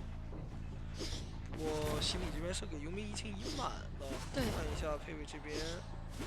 兵家能起吗？他没有选择。他在爬，应该是。对。主要他这个输液好像也不在双11的位置，他们是感觉应该趁刚才那个时间自摸一下。那这里的话是摸了一个针波，感觉用处不大，手里还有2个护腕。对。现在只要有一台密码机到达50，他们就能压好。而且。只要最好不要追到心里，因为是没有回光返照的。状态都满了。我这里就在脸上。还好。那要倒了。冒险家这个输液的话能吞掉。主要一个震荡的话，只要范围近了，冒险家会被你震出来。手上的话是有底牌的，感觉这把的话可以多抓来争一争。但感觉只要冒险家身上有输液的话，就算他传过去，毕竟是个满状态嘛，稍微拖一拖，这边新起一台也比较快。够了。对。把佣兵勾一下。密码机其实是够的。都压好了。对，然后2个人也都有这个回光返照。要不再等一个勾？当面跳舞，骗你这样的一个博弈。对，这个怕套你欣赏舞姿的时候，我直接把人给扯了。那这样的话，两个人拉的身位也比较开。这佣兵是一勾倒啊，是的，而且你还不敢亮密码机。把你哎呦勾到这个夹上，怎么说？难，这里一定要躲这个勾。对，但不一定能勾到。勾到了，现在的话，我进板区然后再亮。而且得马上弹个护腕啊。对的，最好是找一下墙体。哎，哎，这个往回弹了一下，不过也行。觉得教的不是特别的好。对，还是压迫感比较强了。哎，再教一个，可以，这样的话是没法儿第一时间把它勾到了。秒不掉了这里。赶紧躲，墙后伸过来，然后再进。三段。刚刚这边的一个板，不过这样门要开了。哎呦，哦，一个抽刀好，抽刀，得直接传。但是两个人已经都走出门外了。哎，冒险家没走，还在蹲。但主要难他要没考验一下佩佩的排人。难他没有自愈啊。而且冒险家他没有飞轮啊，感觉还是三抓了。不是你稍微往后撤一点，他就溜走了。不是他刚好灯下黑，你知道吧？对对，就在脸上。在背后。对，那这里有夹子，他走不掉吧？那边等唯一的一种办法拖挽留，我这里蹲够60秒，还有54秒，然后去硬踩这个夹子。但其实佩佩如果说这里看不到吗？看不到也没关系，反正我这边有夹子。哎，看到了，漂亮。三抓。对，主要佣兵那边他起不来，如果有自愈的话还能平。T 速这边也是扳回一城了。佣兵那边离地窖也比较远，而且冒险家这边的话还是一个二挂。对。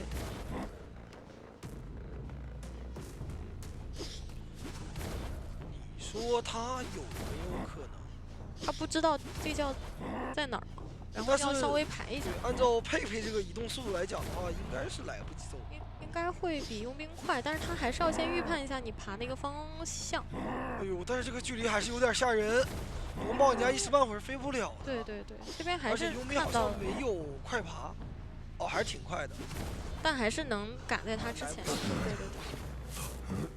三抓，5比3。那这样的话，两边大分也是。这样的话，其实我在前期追的时候，你没有办法很好的限制到我，而且 OB 陪跑的时候呢，我也不是特别怕你，所以说选这个选项呢，等于说没有太多的一个阻力。主要还是古董商他的 OB 不能像前锋那样给你隔开一些身位，对，而且可以远远的，没有办法去交互。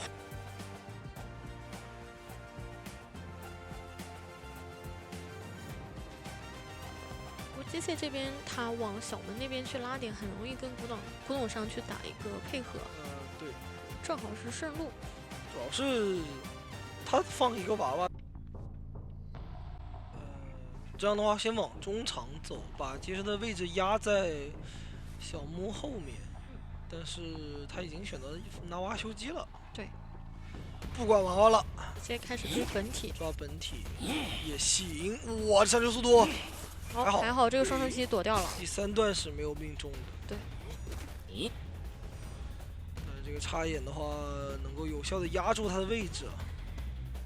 这边感觉最好要拉开一些身位。前面感觉会直接吃刀。这边承载帮忙点刺了一下，但还是有一个双重惊喜的机会。你只要近点，它就是可以瞄准的。哦哟。毕竟你边上有人的话，就会有那个减少你的止戈嘛。对，它的止戈效果没有那么好。藏拙。所以说现在的一个问题就是你古董商的陪跑能力还是有点一般。活不了。前面这个位置要倒了，选择修机。所以说就卡一下你这个绕场谢幕的一个边缘。对。不过密码机的进度会比较快一点，毕竟他娃娃开局就在修啊。是。我这样的话，好像都没怎么炸过，一直是在破1的一个状态。对的。跟其他人破1的进度差不多。就我溜不动是溜不动，但是我修得动啊。对。插个眼，减缓一下中场这个破1速度。这样上移的话，已经是3台多一些的进度了。这波开一个化解唯一，能不能把切什米亚机给亮了？这把的话修的还真是飞快。如果那样的话，甚至后面可以另外2个人合修一台，最后一个带化解的人去救一下机械就可以了。摊了一下守墓人。古董商的是已经亮掉了，要不直接去修一下墓地。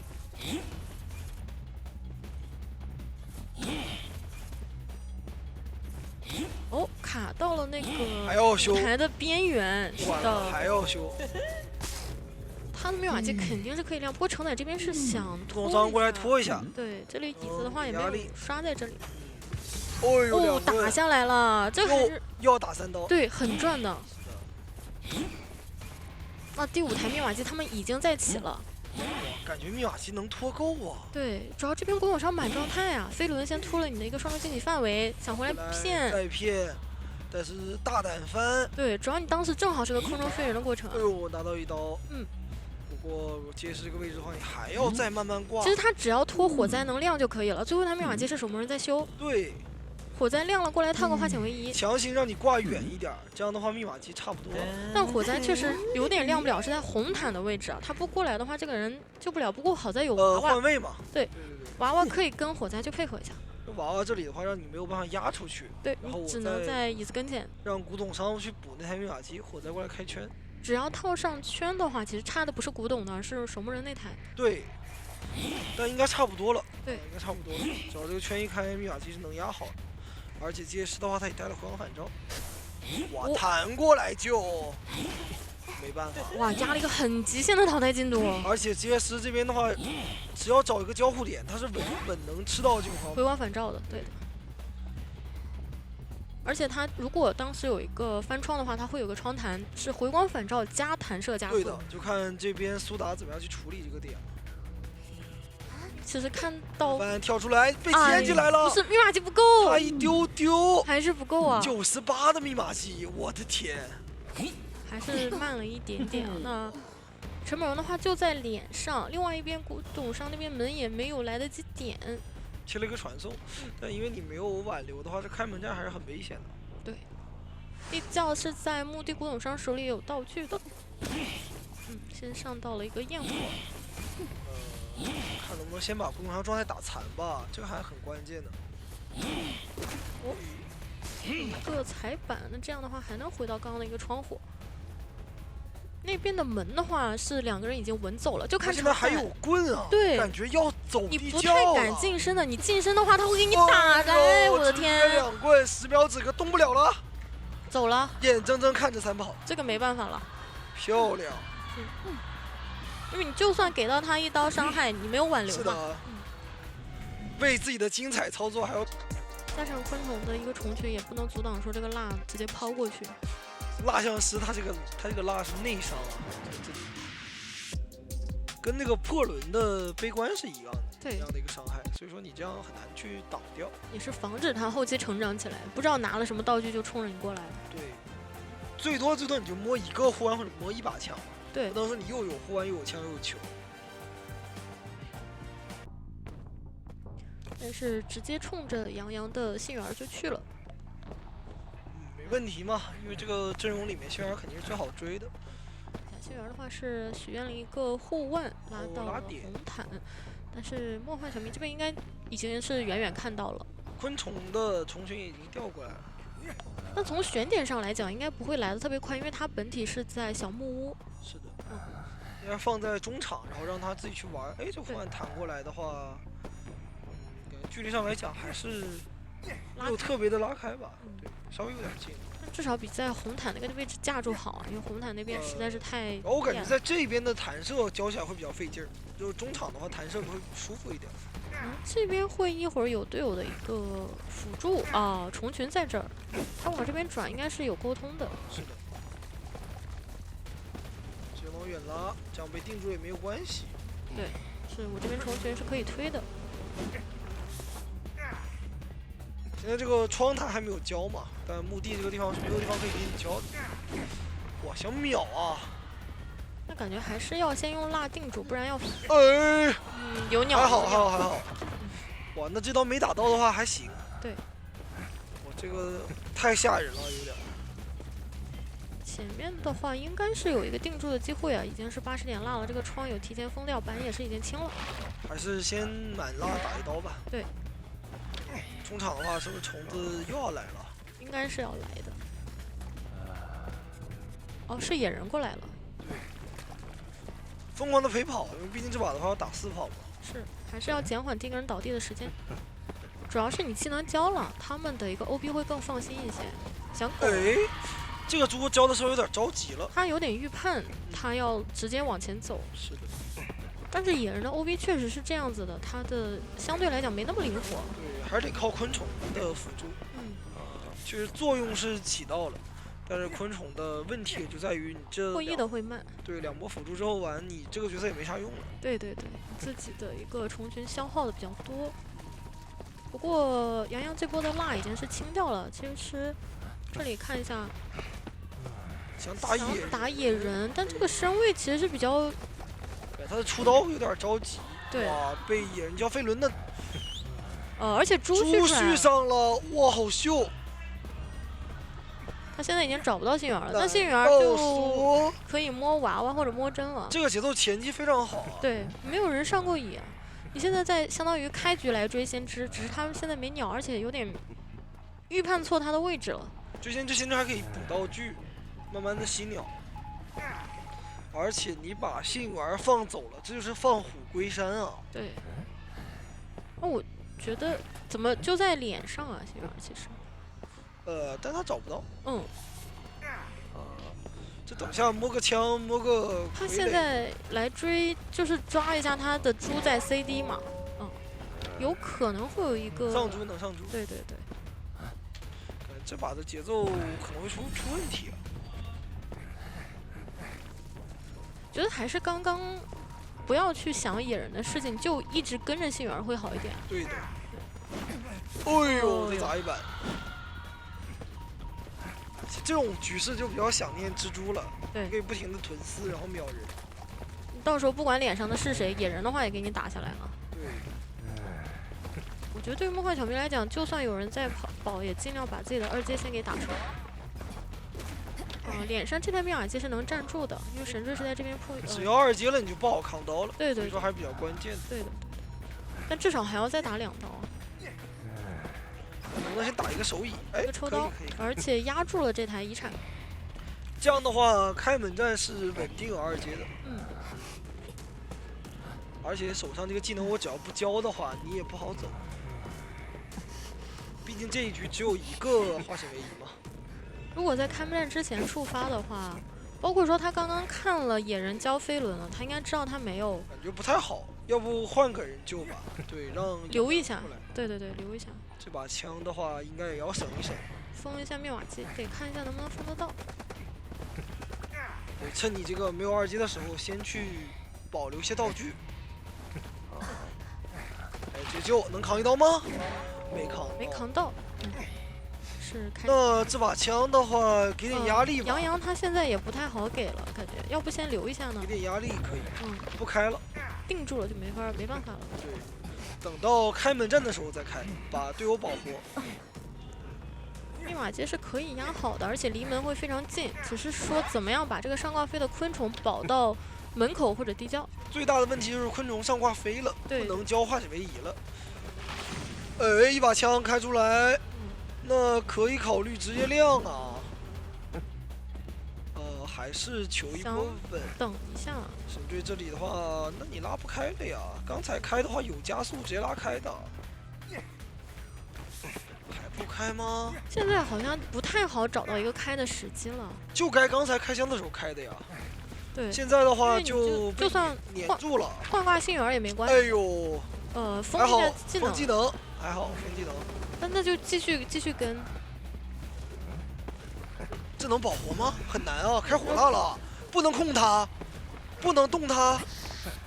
哎，又给熄火了。是。哎，那这个窗他有点抢不过那2个人啊。先封一下这个窗，让你不能继续玩。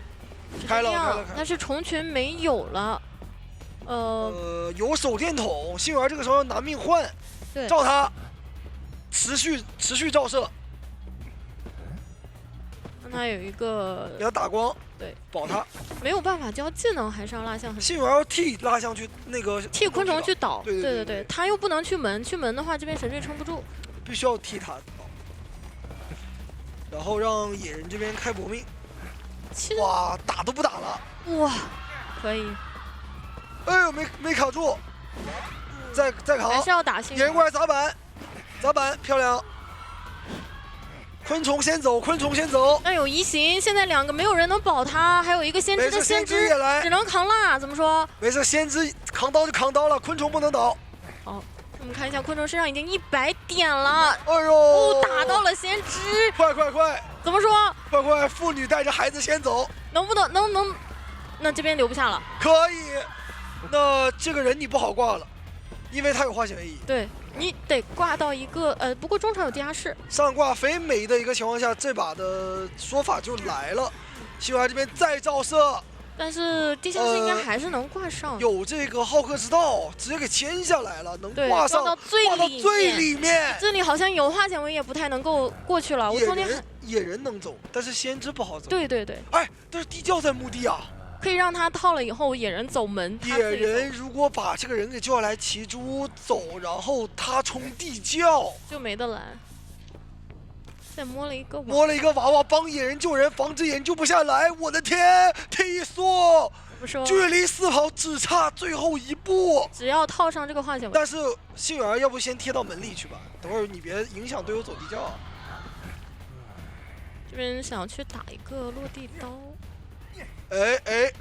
但其实让娃娃救他可以接受啊。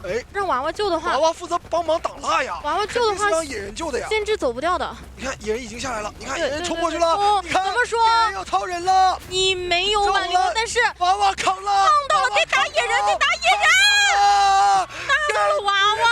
地窖，幸运儿冲门，能做到吗？他有蜡块可以定，可以粘，先粘人，让野人走不掉，这样让他的化险为夷时间没有那么久。是吗？这个化险为夷的时间能来得及吗？不敢打，现在不敢打，打了，那边就是野人走不掉，他看到野人走不了了。这就是蜡像师，如果是别的没有控制的监管的话，那真走了。就他们想怎么走怎么走了。唉，太可惜了。但是也是让我们恭喜斗武拿下了比赛的胜利。好在上一把求生那边是完成了一个3跑，因为能看到得看双方的一个选点了，看一下幸运儿能不能远离跛脚羊。如果说直接选在了相邻的2个点的话，那对于幸运儿来讲是非常致命，该会往墓地的一个方向去进行牵制。看特质这边会去带什么？是到底带闪现，还是说是带时长什么的？没错。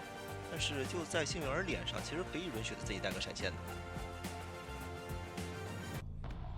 看一下，冲着幸运儿去了。这边幸运儿也是直接转进墓地，想利用前面的高墙来进行一个牵制。而且这把运气不错，比较有意思的是救人位上18去操作了。是的，让枯草来玩这个幸运儿。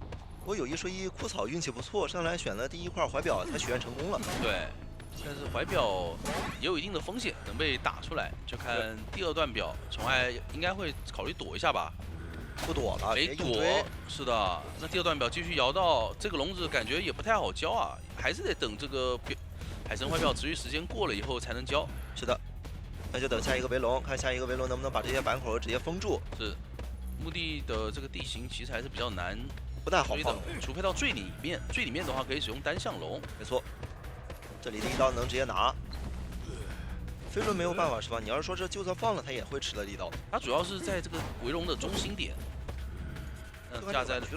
架在板区的有闪现，直接秒了。闪现刚好就完成了一个击倒。对于幸运儿来讲，他的道具量还是比较少，没有太强的一个牵制能力。哎呦，有个地下室啊！啊，是的，这对幸运儿来讲就不太幸运了。不过毕竟宠爱目前的一个阅历值来讲不是特别多，所以想要刚好通缉到了要来救人的木偶师啊！木偶师只能假装在墓地修一修密码机，缓解一下尴尬。那看能不能接近了。如果说你等一下接近不了，这个地下室，对他下面肯定会回一个的，然后再打落地刀。对，哦，他直接想拖过半吗？不太可能吧，这有点难啊。我觉得他这2个正向龙是有点亏的，他不如去反向龙，然后赌想落地刀，刚好卡到一个身位，打到了木偶。不过没有打出落地刀的效果，差一点点，还是有插刀。对，因为他刚刚落地的时候并没有选择出刀。那这样的话，对于宠爱来讲也不算特别亏，因为他把木偶师的状态是多拿了1/4。这样的话，他下一波呢是没有办法去交出一个路易的。是的，枯草这边想要直接带走，硬吃1刀了。代理地下室，宠爱这里应该只能挂到独栋或红蝶河了。挂肯定是挂不回去，就近挂了，然后让18这边再去给个化险为夷，对，拖一点时间。强行举到墓地门口的一张椅子，地下室挂不了，看能不能击倒这个皮虾了。哎，正灿顶一下，这个是防他去挂到地下室，但这个地下室没可能的，皮虾其实还是有点危险。对我觉得有可能说是想试一下，想试一下能不能摇下来，所以帮忙正灿了一下。但这个距离还是有点难的。挂回墓地的话，就可以无限的干扰到皮虾了。想击倒，对方直接打倒，因为他前面那波地下室救人。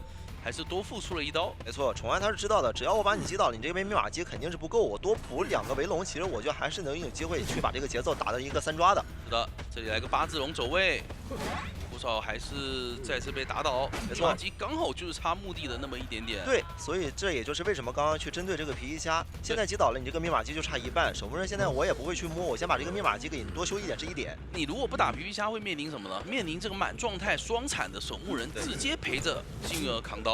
是的，我可以帮忙拆龙，我可以帮忙扛刀。那么宠爱他可能说到通电的时候，他都不一定能够把幸运儿给挂飞。哎，皮虾这边也是被发现了，但是宠爱会对他有杀心吗？有的。但这一波皮虾是可以交出一个路易，但宠爱这边还是有点担心墓地密码机破译的太多，所以想要先管。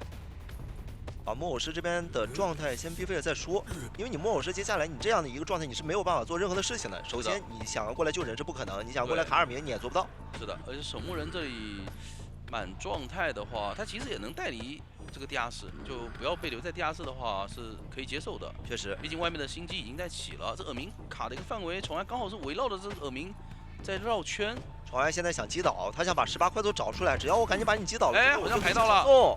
一个预判守门人会钻过来，直接出刀打掉了守门人的铲子。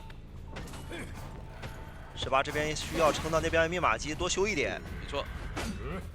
现在敢走，这样的话对宠爱来讲，后期就有一波传送打穷者疲于奔命。哎呦，维龙给自己困了个小单肩，但是还是补了一个黑龙交闪。哎呀，闪空了，很果断，但是闪空了。这个土其实没必要交了，给自己留着。是的。宠爱现在不想摊他了，因为他现在如果想要多抓的话，他必须要去管独栋那边的人。没错，但是你打独栋这个人的话，他是教授，有飞轮，有鳞片，唯一的好的点就是，是皮虾在这边破译。是的，皮虾在这里破译的话，能快速秒掉，有机会。他得拖自己的传送。宠爱得击倒，但是他现在不确定人在哪里，他只是想干扰一下密码机。但你这样干扰墓地，其实也是在起的。宠爱想钓鱼，想把18再击倒一次。哎呦，感觉情景再现。这个双龙太准了。他在上一次其实也打过这样的。对，他对于这个地图的距离把控以及围龙的一个范围把控是把控的非常非常好的。是的，太优秀。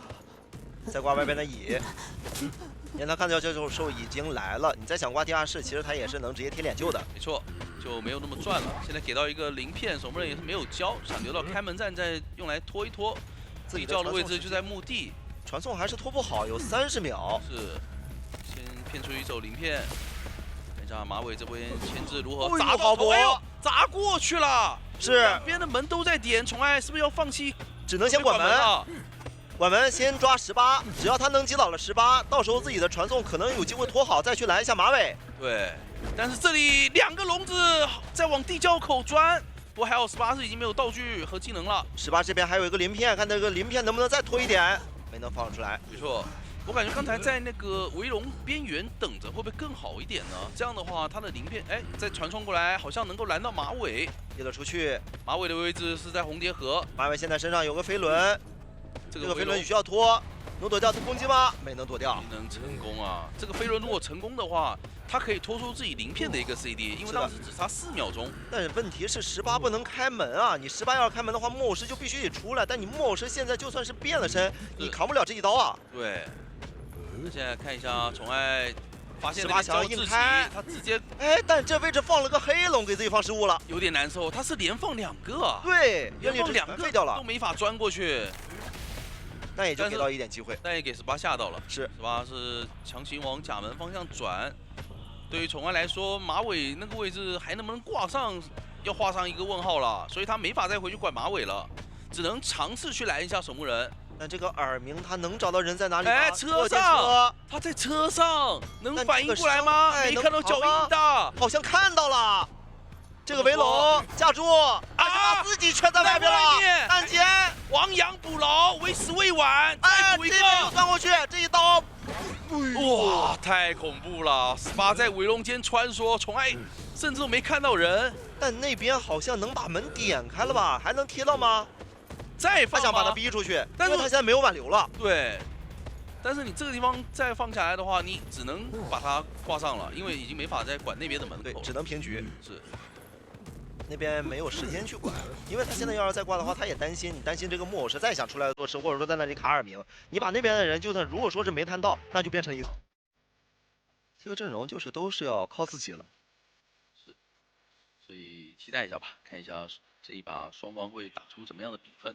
对于西安我们来讲，他这把肯定是需要去争多的，争个3抓就可以把第一局的或者找添加，没错，这样角色他们的一个道具 CD 是很接近的，对，但是都比魔术师要长，是的所以我讲追击起来的话会有一定的上风，占上风。是的，主要是魔术师他有一个替身扛伤害嘛。好的，进入到比赛画面，上来是直接去转往小蝶这边气象，气象是想要直接进独洞。是的，这个点位的话，哎，这个我位置，哎，落一刀了。但是刚才没打，哇，刚才打个落一刀是真血赚啊！是的，这要打成一个落地刀，你这个强风被逼的就只能使出来了。是，这一波小蝶其实是以为他从外侧这个铁轨的方向去绕他了，但对香梦是没想到是香梦已经到了楼上。这里有点危险。对，这个地方一个笼子架住的话，只能前后移动，所以小蝶是提前交出了强风。是的，西安乌梦这边也是特意贴了个墙，你强风就算推了，他也是推到墙壁上。这里看一下怎么放了，单向龙是，只能前后穿梭，被直接封住，回头走。这就是气象的一个点，它的一个技能 CD 是比较久啊。不过他这边第二个风好像是被打断了，对他交了出来，因为他久，所以没办法提前去预判。但释放慢了的话，他就会提前把这个伤害打出来，你这个技能也就被打断了。这里一个陈云叫闪现，转腾挪，但是仙妖梦也是一个闪现直接收掉。是的，节奏上跟上半场差不多。是，只要这个地形你要是在板区一旦给你封住，就是老实的吃伤害了。通知到守墓人。那这一波是由487的魔术师卡在了脸上，仙妖梦想尝试一下吗？没有看到人，捏了个笼子。现在就看487怎么去救了。是的，先后撤拿一刀躲掉了，没有钻的声音，所以他原地尝试出刀。仙妖梦这里主要是不太好拖呀，你如果说是这样一直假装拆龙，哎，但这一波一个还能再补一个，是的，人可能要过半了。哎，这刀要找你出吗？不该打的呀，这一边马上要过半了，他其实愿力值够，能补2个笼子，小蝶必过半的。甚至这个围龙好像都不需要补就可以让他过半了。小友们感觉还是有点着急了，对，可能看到电车开过来有点慌了。这点小蝶躲到了甲门的最角落，那就先把。其实还是有点亏的，这一波是真能够争一个过半的。现在想用一个围龙把人给挂回独洞。挂回独洞，因为他认为是现在密码机到时候很有可能让他们把这个局面打成平局。因为他现在的第4台、第5台，他一定是第一波救人的人去补的。对，所以我只要压过来，那么你求生者呢就得多跑一趟，甚至你这个人就得考虑要卖掉了，外面去进行一个调整。就是说救完以后，这个人也没法去操作了，看能不能无伤了，可能会有点难。这里就在等小明出来，小明一出来就补我围龙，拿到伤害。说打到是针对刀，那对求生者来讲也能接受。是的，要不要再摊一下小明？哎，那边电车来了，他这波小蝶如果倒车底下还能拖很久，不过小蝶选择来不及了，甲门走。是的，这个电车到时候他一旦启动，也会把小蝶直接怼到旁边去，是撞到旁边。这样的话刚好可以用围龙去把人给快速的挂到椅子上，刚好是3个满状态求生者去打2台大遗产，对于仙妖梦来讲也有机会，因为他传送切的比较早。这波通缉到的也是一个满状态人，所以说这个阵容它厉害的点就在于26，一个围龙很精准，上来直接把铲子打掉。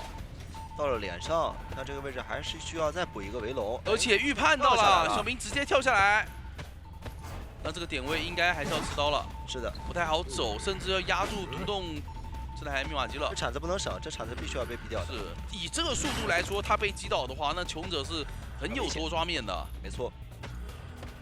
那现在铲子逼出来以后，仙阳梦决定先走，等一会儿你铲出来了，我再考虑什么传送回来打钓鱼之类的。是。先过来逼一下小舞动的技能。没错。这也可以放单向龙了。 直接转过来，有机会拿刀，但小舞动一个飞轮，但是钻到的还是自己的脸上。喷气背包要使用了，再喷。哇，这单向龙成功的被小舞动给化解掉了，多费了个围龙，也是很赚的。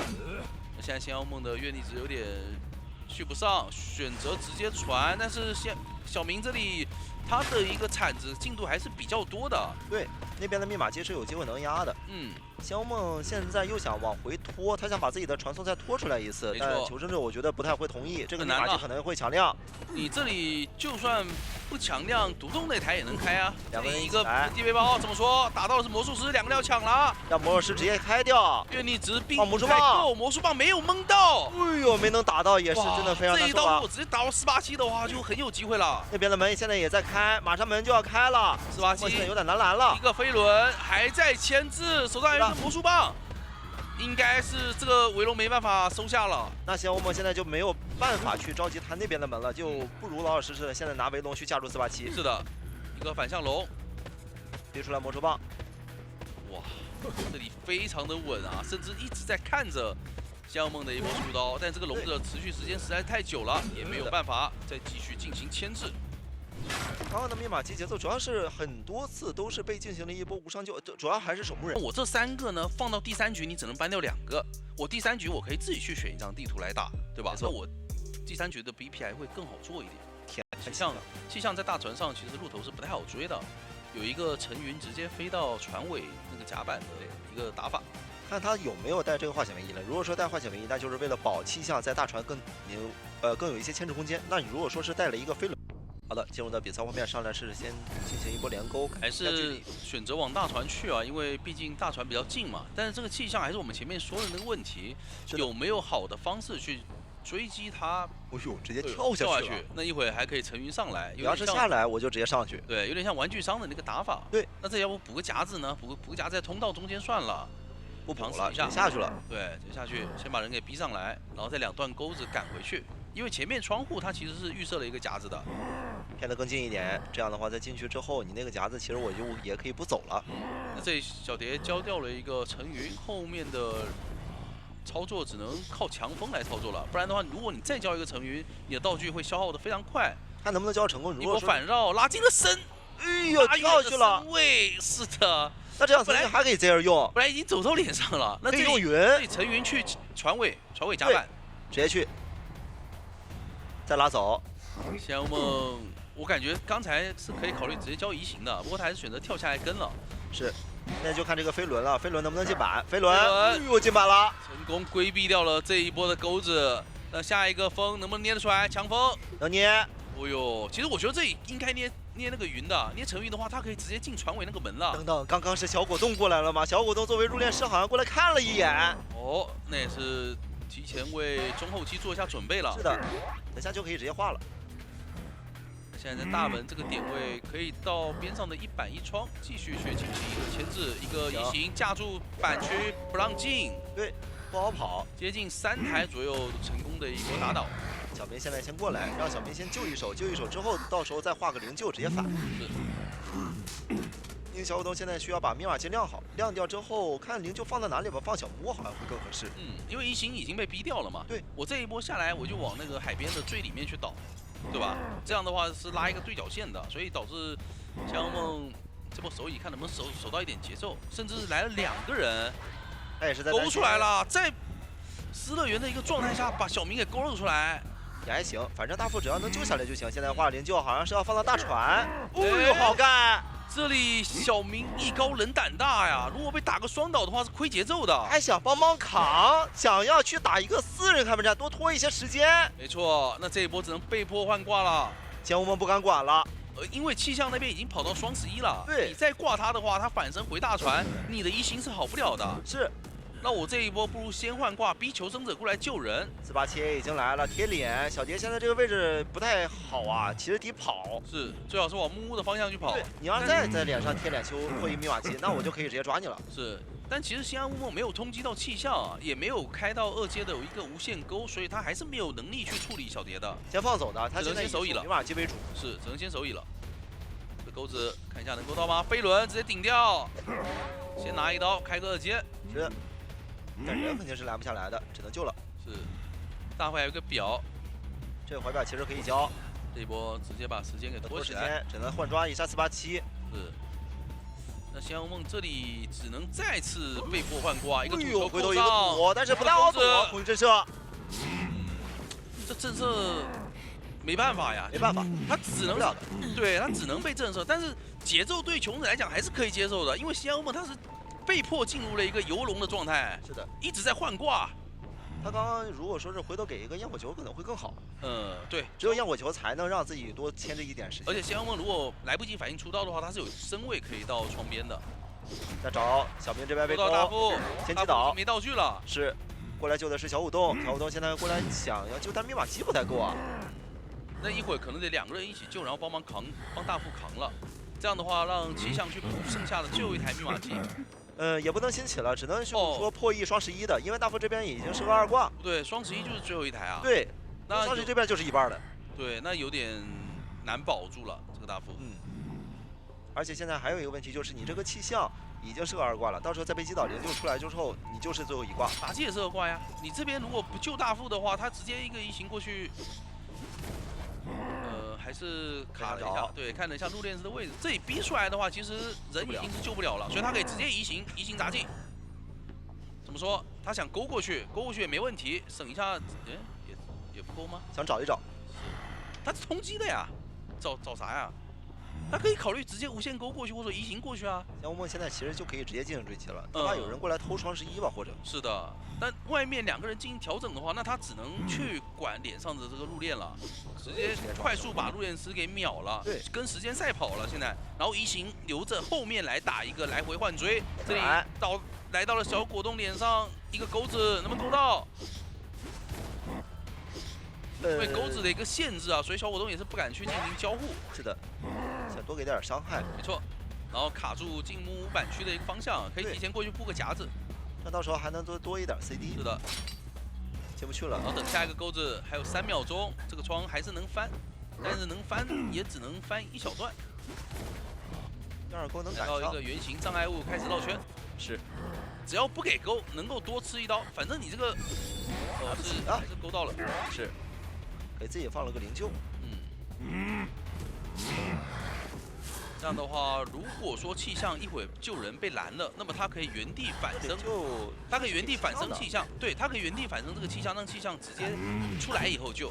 对，他可能是这么想的，想让气象到时候能过来救，或者说能好跑一点。是的，现在气象是能直接到时候跑到小木屋。没错，直接切了传送，那这样的话就是杂技被迫要过去救人，先布夹子，但是你传送到的气象是有点亏的啊，这也是求生者我感觉设计的一个点吧。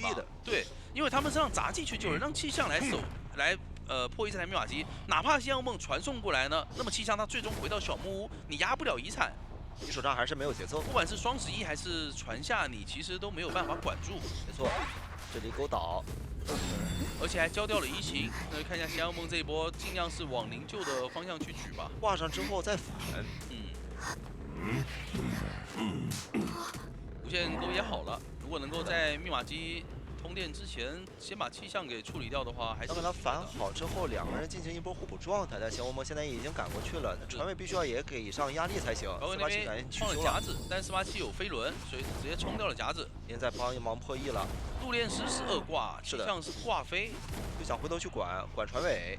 我觉得这波就是让他们调整吧，看能不能突破一下487，他飞轮已经交过了。487现在需要撑出来2个人互补状态的时间，以及再去破译双11的。对的，队友那边也是帮忙报了一下点啊，先让487离开，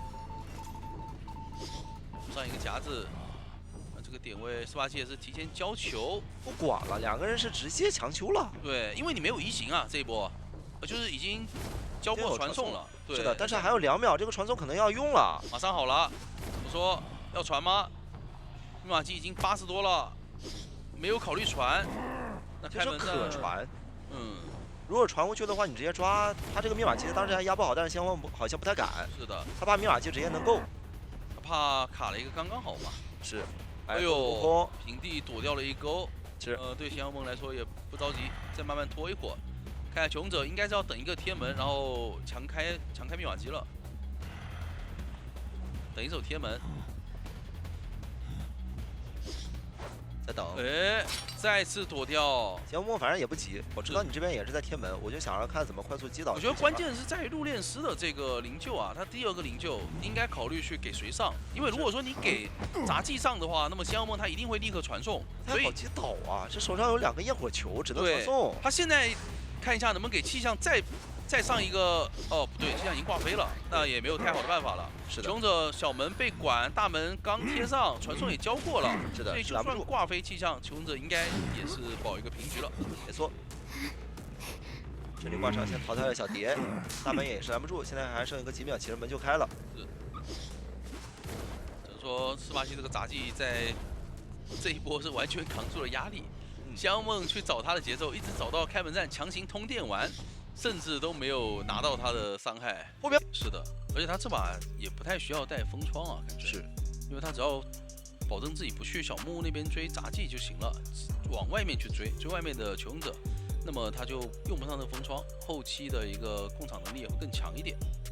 他唯一要担心的点就是这个哭丑到时候会直接过来接人，上了车就直接跑哭丑。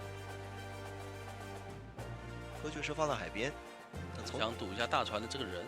但大船刚好是个哭丑，小木屋是空军，那这一波看一下会去小木屋吗？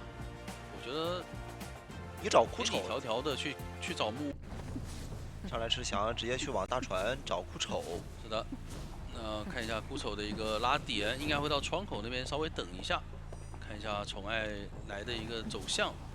我觉得这个角色想要反绕真的是蛮难的，因为他有一些影子能暴露自己。这地方直接交推进器了，那脚滑了呀，隐约断掉了是有点亏的。对，这里拉个推进器给自己一个小加速。是到了海侧，看看这个能不能拖出来12秒。哎，又脚滑了啊，刚好的隐约啊，那这一边可以续出来吧？感觉能到板区1秒、2秒、3秒想，就看这个板子了，没抽到，那能换出来了。他提前下了一个板，想组成一个长板区。可不能再脚滑了，你要再脚滑的话，第3个火箭都能拖出来了。对，那节奏就有点难受了。是，所以选择回来追，逼一下大副的表，然后断隐月逼表，然后再回溯。那枯草也并没有离开这个位置啊，前面有闪现，看能不能盖到了，没盖到，那这个位置就是要吃一刀，就不敢翻板了。对，因为闪现已经好了。再拉火箭，不拉吗？是去往小木屋，想让皮一下帮忙交一枪。是的，先交个双弹，预判一下。先来堵这个小木的板子，这块板子还是得处理吧。哎呦，让 T 里吃一刀。对，先吃刀，还好不是没有交出这个枪啊，交出来的话就有点难受了。那这个枪留着后面还能用，但现在这个情况就是帮忙吃了一刀，穷者其实密码机被干扰的还是挺严重的。是的，小木屋包括海边小屋，哎，还好不需要空军做事嘛，那就拉火箭看能不能直接上大船，再逼出来一个闪现。这个闪现能晚吃一些时间吗？这里应该是要翻窗，对，应该翻窗吃闪现了。那就换人来救，杂技这边是可以先进行一波依旧的，救完之后让孤肘这边是倒走，倒船门也行，或者说倒海边都可以，到时候他直接去起大船。杂技依旧，然后直接破一大船，让孤肘往海边的一个角落去倒，这样的话大副补2救节奏。求生者的密码机理论上来讲是有机会够的。比较偏快，但空军这边是密码机比较偏，也是比较慢的，因为他只要椅子上有人，他就会减慢自己的休息速度。是的，是的，所以还得看下一波大副救完人有没有机会帮忙拖一下。是的，但还是比较难。不能双倒。这里还在卡淘汰进度啊，卡得非常死，他们也是想操作起来，救了下来，直接打乱枯丑。哎呦，还无伤呢。那就没有办法摊双倒。没错。找到海边最角落，这样的话大副也能够有充足的时间去卡到海边过来，去开大门了。空军虽然说上乙破译的会慢，但是也还好，是先因为它是破译的提前修的，对，所以最后一台插的还是杂技的那一台。这局现在已经是跟他没有关系，等到最后开门战，这个枪到时候还可以去利用上。是，所以海边不能走太快，因为地上都是水。 18现在要过来给他第一个怀表，想换道具，如果这个表给上，还真有机会能够把时间给拖出来。最好是给个怀表吧，不能给个护腕啊，给个护腕，这宠爱还是能直接追上啊。护腕意义不大，一个影袭过去加几段影乐就到了。但这里还是自己带了个怀表过来的呀。哎，他不是真心想帮兄弟。是的，他给自己留的道具。护腕能来得及捡吗？应该捡不了了，只能是帮忙扛刀了。对他没有搬到椅子面前，他是提前丢，他该不会那个道具也不想给兄弟吧？那个道具是给自己留的，自私的大富豪。那确实没办法了。哎，那这样就60多的密码机啊，这一波如果说给他一个表，真有机会能脱够，那还想打大副双倒成功？打是打到了，但外面密码机也已经8成了，你只要过去挂密码机就能直接抢亮。是的，而且这一波枯草利用这个拖延的时间往外跑了一点，宠爱能找到吗？你要跟时间赛跑，93%了，94、96了。成功找到了，是的，哇，非常的极限，这波真没找到，直接炸了。对你要是没找到进小木屋翻窗，那门就可要开了。是的，攻击到了半状态的大副，知道他是要往大门的方向走。看一下，大副准备在中场扛压了。这里先交表的话，那么地窖就在甲板，宠爱被迫只能去管这个大门。但他找不到杂技，他还得回头接着找这个。哎，求生者大门这边是完全没有耳鸣，小门已经点上，小门试一试。对，马尾吗？耳鸣盘到了。是的，但双11不太好抓呀，双11板子都还在。而且关键你已经是传送了，你这波追他的话，大副是一定能够走小门的。宠爱是真想3。看一下马尾的个人牵制吧，道具还很多啊，这应该会卡个红球，限制一下。是的，但放晚了。他要早点放封住这条路，其实也行。对，不过传送过去也没意义，因为那边空军有枪是还在的，所以无伤大雅。没错，能够还是成功拖到了大副走门。那这样的话，不管是在第1局还是在第2局，从椅子面前安然离开的。就我哪怕你到了椅子面前，因为我没插刀嘛，我双手惊喜可以用2次，我说不定上双2次双球就可以打一个双倒。就他能摊的。对，他是有机会可以摊的。所以在这种情况下，叶宇必须要把握好每一波的手椅，尽量的都打出的都被撞到脸上了。他最想追的，像心理和迅儿反而都在远处。你找火灾呀？找火灾好像比较好。你要找星云儿，星云儿是在大房直接给你开绕了，找都不一定能找得到。你要这里直接选择往火灾的脸上走。是的。可以看到马尾提前往墓地拉。这样的话，叶宇是想看一下中场会不会有机会能够偷袭一下。不过，其实皮皮虾已经碰到中场的密码机了，但是他没有进去看，还是选择到了墓地来追火灾。还在抓马尾。这边的话上了一个单边标记，第2段直接上道。是的，那这几块长板都得跟着慢慢处理了，这时间就这么一点一点开始拖。看一下叶宇的下一个双惊喜吧。是，如果能够成功引爆伤害的话，节奏还是可以的，挺舒服的。一个气囊，星云儿现在就是在外边当一个机械师了。对，那他这个双惊喜也只能上到1颗球啊。看一下拉过来有没有双球的机会。没有上到，那这个黑球必须交到场谢幕。是的，这里在弹。交气囊弹前被拿到了一个金菜标记。是的，干冰标记现在已经上到了。现在手上现在没有道具，只能靠一个双弹看能不能拉开。哎呦，你一个板弹，我一个空中飞人，跑得比你还远。有没有双球？直接拿到，熟练度非常的高，而且他是。连自己身下的那个转盘，他都是提前按的，绕场谢幕提前交了，放出双手惊喜的一瞬间，绕场谢幕已经跟上，所以才能给到这个双球。对，算是预判了。熟练度非常的高。那击倒的速度虽然快，但是外面因为前期的破也是秒贴的嘛，所以密码机的精度也很多。是的，迅儿手上有一把信号枪，应该要准备用这把信号枪看一下能不能拖马尾一个26的机会了。是准备让兵家兵家过来，正常一个化险为夷嘛。这时候如果说是能不交枪会更好，因为你现在就是拖一个化险为夷直接带走。是，但是迅儿自己也是带了化险为夷的。是的，到时候他再过来补一个2救。再拿一刀，海基岛倒走，这把求者甚至是一个飞轮都没有带啊！他们难道假想敌？是喧嚣吗？这里直接想干扰娃娃，但娃娃这台应该是能开掉的。它的电量虽然不是特别多，但是娃娃这台还是可以开掉，然后藏在这边以后充当一个充电站。完全足够。现在就看星儿怎么来救人了。外边密码机一台45，一台4成了。找到人，范范先交出了表，是不少看似没完救人位了，实际上还是在坚持老本行。哎，一个表带一把枪，这一波救人还是比较稳定的，我觉得。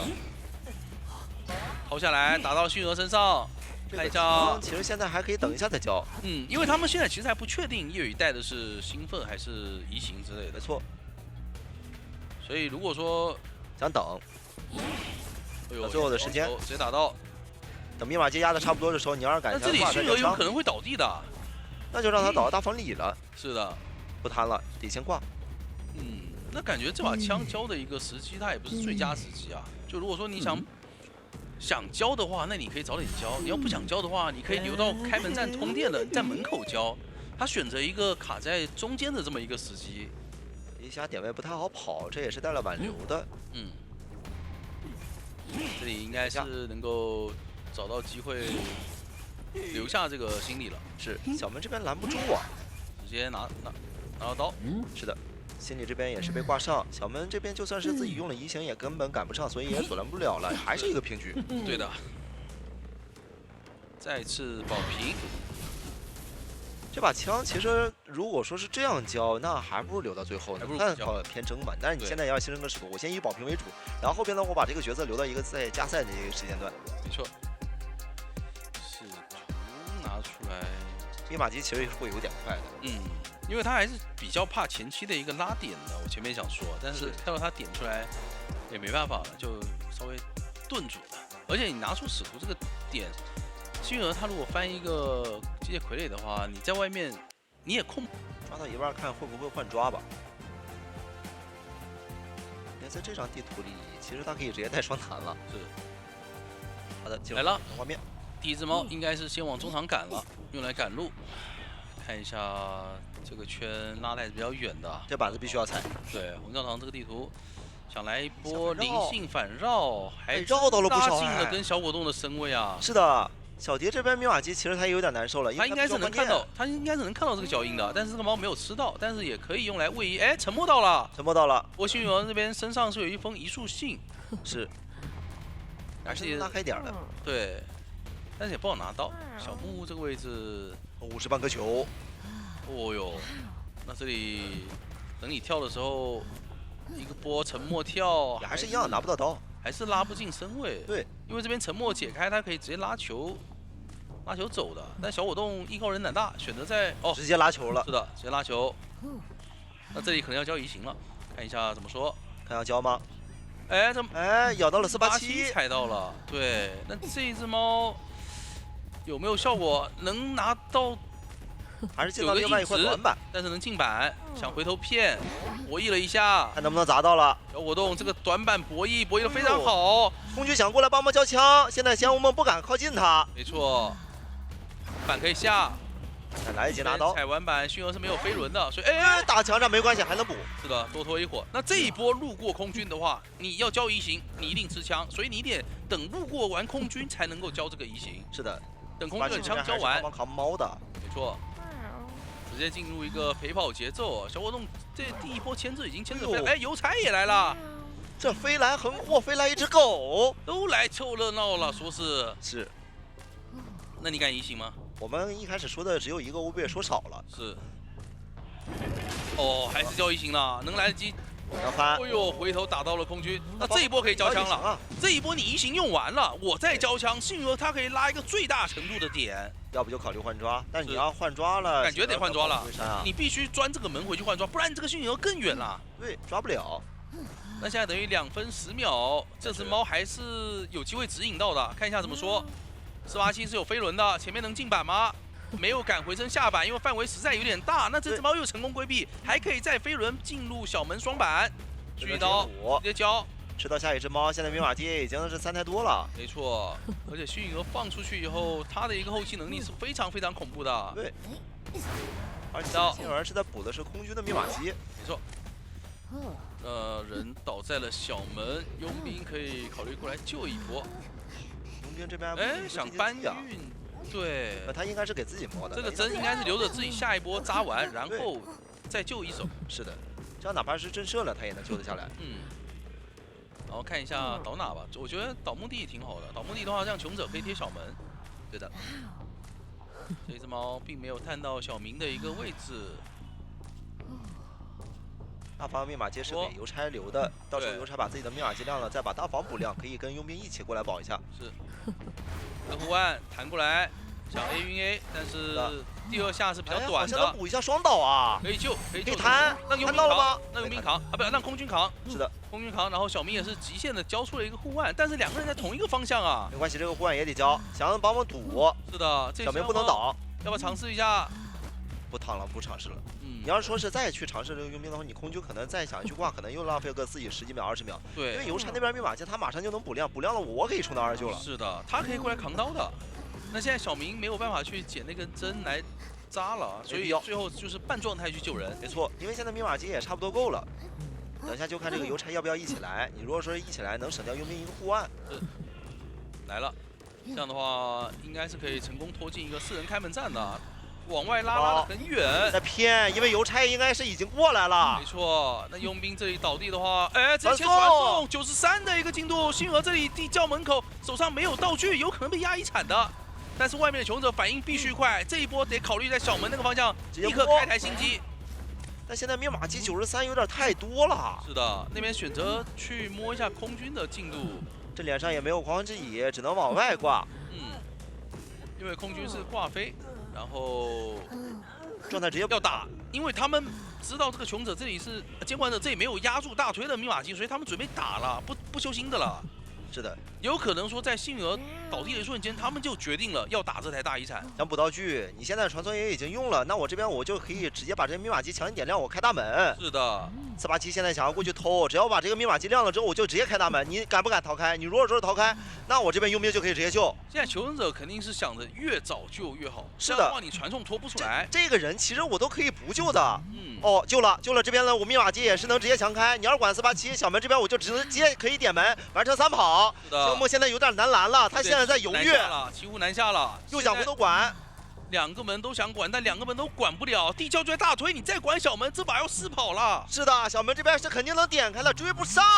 完了，这一波的一个选择有点太差了。这个贸然的传送让自己很尴尬了。是，但我觉得最关键的点还是什么呢？最关键的点是在于，我们先恭喜成都狼队获得了本场比赛的一个胜利啊！最终由狼人完成了一波4跑。是的，也是破冰成功。 他最关键的一个